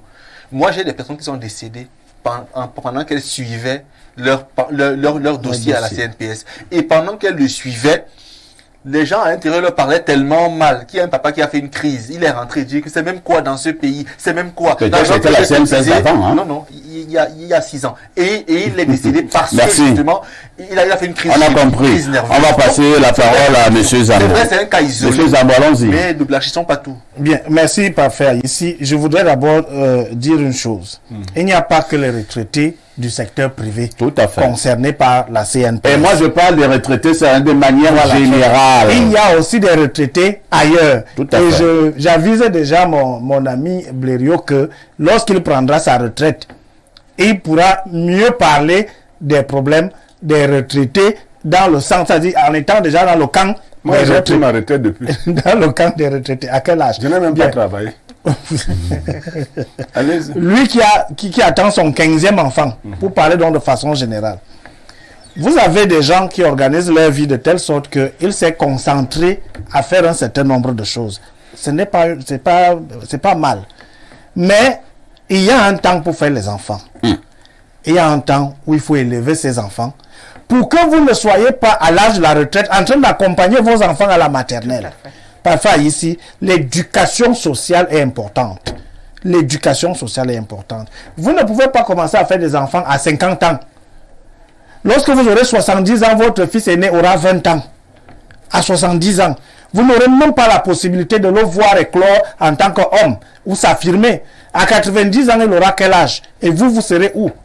Pardon, je renverse la situation. À 37, très bien. Non, permettez, je ne serai pas long parce que pour dire que il faut que chacun, parfois même les jeunes, doivent écouter ce discours. Lorsque vous faites vos études, à un moment donné, vous devez pouvoir faire un bilan de votre vie pour dire, vous commencez à faire des calculs. Vous avez des gens parfois qui sont en poste Je ne vous fais pas un dessin, vous les connaissez. Quelqu'un est ministre, son fils est préfet. Quelqu'un est ministre, son fils est sous-préfet. Quelqu'un est DG, son fils est... C'est des gens qui ont pris la peine de dire que, ok, pendant que je vais à l'école, je commence déjà aussi à faire mes enfants. Il y en a donc qui s'abandonnent à poursuivre une thèse de doctorat. Ils passent soutenir à 45 ans. Ils commencent à travailler à 50 ans. Et c'est à 55 ans qu'ils commencent à chercher une femme pour faire les enfants. Ces enfants-là, à la retraite, ils seront en train d'aller les accompagner à l'école. C'est pas la faute à la CNPS. Madame Ebanga Pama. Oui, je voulais dire que j'ose croire que nous ne sommes pas ici pour faire le procès de la CNPS. Pas du tout. Ah, ok. Non, on est déjà passé dessus. Non, on est déjà passé dessus, mais je voudrais dire que on parle du retraité en général. Et le retraité n'est pas seulement le retraité de la CNPS. Et puis, la CNPS, comme l'a dit Bernard, Monsieur Basson. Monsieur Basson, la CNPS a le souci de préserver les acquis des retraités. C'est-à-dire que, comme vous l'avez si bien dit, ce que les travailleurs ont cotisé pour pouvoir nourrir les retraités que nous sommes aujourd'hui. Tout à fait. La CNPS prend la peine de le fructifier. En réinvestissant. Et en réinvestissant. C'est parfait, c'est parfaitement pensé. Mais est-ce que c'est la CNPS qui doit conseiller le gouvernement? Madame, ma question est attendez, permettez d'abord madame de sa citer. politique sociale. Nous avons un organisme ici dans ce pays qui s'appelle le Conseil économique et social. Où sont les travailleurs au sein du Conseil économique et social?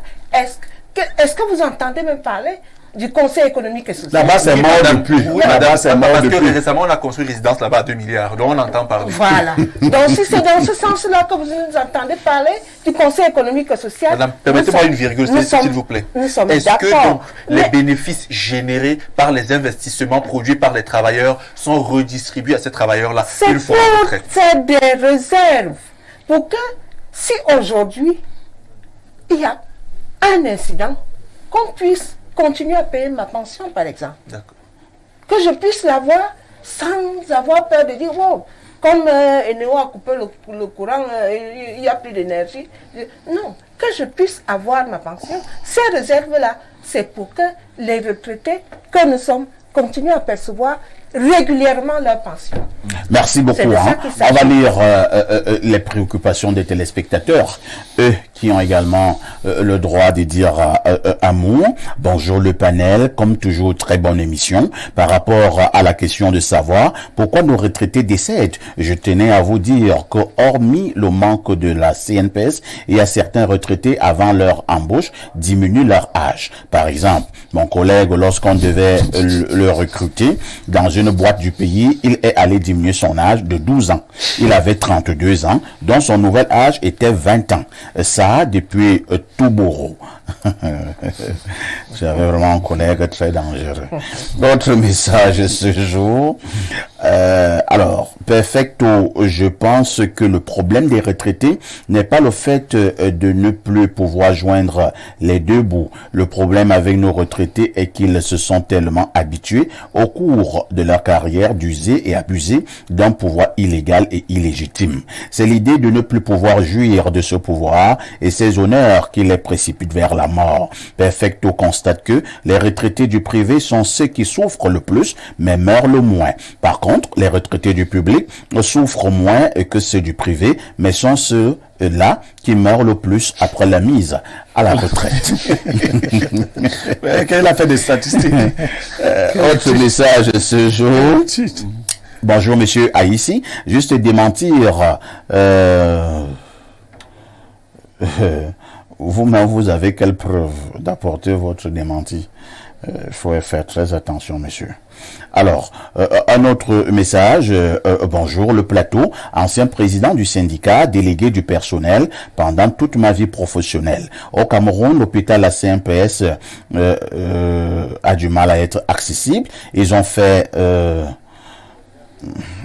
quoi? Un semblant de l'hôpital au marché des fleurs à Douala qui vraiment ne résout pas nos problèmes. Notre problème des retraités, c'est la maladie. Savez-vous combien coûte une consultation? Et 50% de sens de 15 000 francs. Pour le dentiste, c'est combien pour un retraité comme moi? Qu'on me verse les dividendes des investissements. C'est un bon Borbilon Bicard qui envoie le message.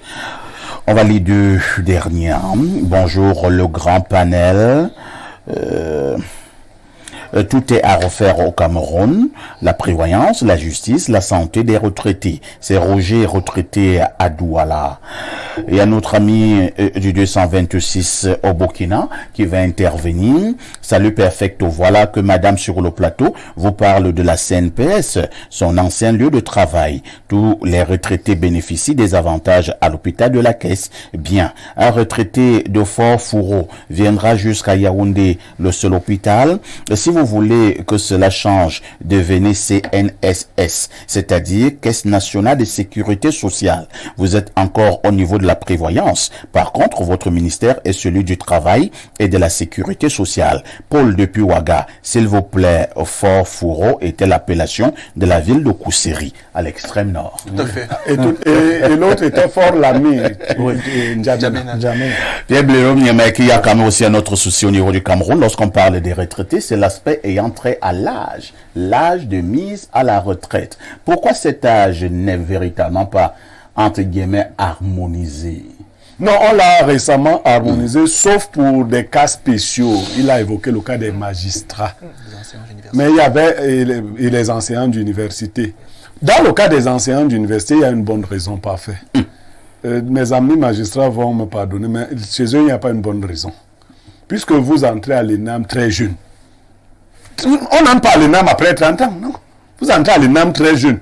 Donc, le cas des enseignants d'université, c'est que vous pouvez effectivement entrer comme professeur d'université à 40 ans.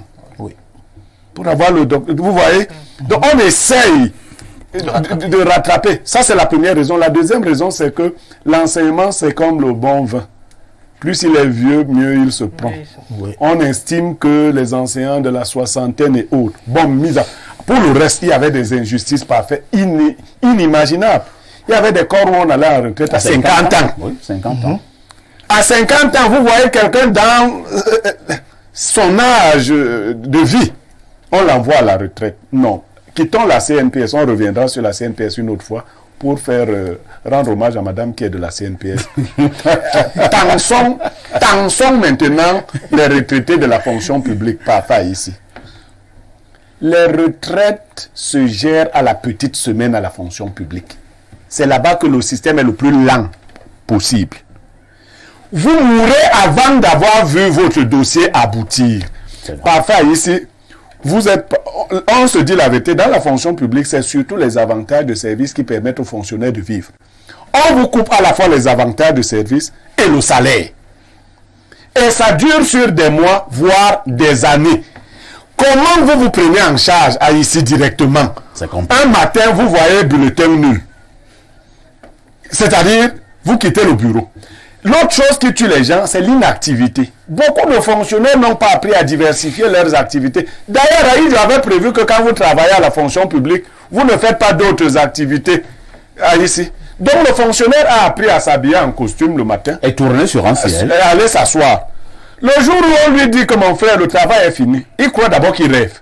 On dit non, le travail est fini, ça veut dire que tu ne viens plus ici. Est-ce que vous savez qu'il y a beaucoup de retraités qui vont travailler à la fonction publique? Pour rien. On les laisse venir pour qu'ils ne meurent pas. Moi, je vous... C'est-à-dire, vous voyez les gens là, et ils sont dangereux pour les usagers. Ils sont extrêmement dangereux parce que ces gens-là, ils viennent chercher leur argent entre les mains des usagers. Tu te fâches de lui. Le matricule a été fermé depuis. Il n'a plus de carrière. Mais tu vois un vieillard assis là. Le chef lui a dit, mon frère, bon, c'est vrai. Il est allé voir le délégué département. Le délégué lui a dit, assieds-toi ici. Et il vient tuer l'administration. Donc, on doit revoir tout notre système. Très bien. Nous sortons en disant que les retraités, c'est des gens qui ont travaillé hier. Après la retraite vient la tombe. Vous savez, ceux qui sont debout aujourd'hui doivent savoir que notre fin, c'est à la tombe. Vous qui travaillez, sachez que d'autres ont travaillé avant vous. Facilitez-leur la tâche. Merci, Bernardon, en 1 minute. Nous sommes arrivés presque au terme de ce programme. Que devons-nous faire pour que la retraite ne soit plus un mouroir mais que nous ayons des retraités qui vivent de manière paisible? Bon, tout dépend de la retraite en question. Hein. Si peut-être on part de la retraite de certains corps spéciaux, où on s'habille différemment de vous et moi, vous voyez que là-bas c'est un peu plus sérieux. Alors qu'ailleurs, moi je vais dire deux choses. La première, c'est qu'il faudrait que ce soit aux finances, que ce soit à la caisse, qu'on harmonise les systèmes de traitement des dossiers de retraite et qu'on les accélère. On en parle chaque jour au Cameroun. Lenteur administrative. Pourquoi? C'est de la méchanceté, la sorcellerie et le vol. Je veux dire que ces gens sont des rats. Ils volent comme des rats. Parce que pour faire traîner, on espère qu'un ou deux mourront et on mangera leur argent. Et pour sortir vraiment, il faudrait que les travailleurs, pendant qu'ils sont encore en fonction, pensent à leur retraite eux-mêmes de manière privée. Parce qu'en comptant sur le public pour gérer nos questions de retraite, on va mourir avant. Merci beaucoup, hein. Madame Edanga Kpama. Est-ce que, comme vient de dire d'une manière ou d'une autre Bernardo, vous-même retraité, vous ne devez pas également avoir une certaine vie, une certaine hygiène de vie, avec tout ce que cela comporte, pour que vous puissiez passer des meilleurs jours à la fin justement de votre vie? Bah oui, je le dis, hein, j'ai dit tout à l'heure, le jour où on est recruté, il faut savoir qu'on ira à la retraite. Donc, et cela, on devrait commencer à préparer sa retraite. Il faut la préparer, Et il y a des bons plans, des retraites complémentaires, des assurances, ainsi de suite, qu'il faut prendre. Et c'est plus on le prend tôt, plus on gagne. Mais lorsqu'on vous regarde quand même, hein, vous n'avez pas l'air d'une retraitée qui souffre. Elle n'a même pas l'air d'une retraitée. Je suis bien retraitée. Elle n'a d'abord pas l'air d'une retraitée. Surtout quand vous avez travaillé à la CNPS, ça veut dire ce que ça veut dire. Ben, si tu as le tiers de 2 millions, c'est quand même... Et l'autre a le tiers de 100 000. J'ai fait des assurances complémentaires, des retraites complémentaires et tout. Et puis, ça me permet d'acheter mon comprimé. Il n'y a pas que ça que vous achetez, hein. Il n'y a pas que les comprimés. J'ai la chance... Ça lui permet de s'offrir la retraite qu'elle mérite. Voilà. J'ai la chance d'avoir eu 4 filles. Qui sont déjà bien placées. Qui ne sont pas... Heureusement qu'ils n'ont pas commencé à utiliser le téléphone très c'est pas ça. Donc,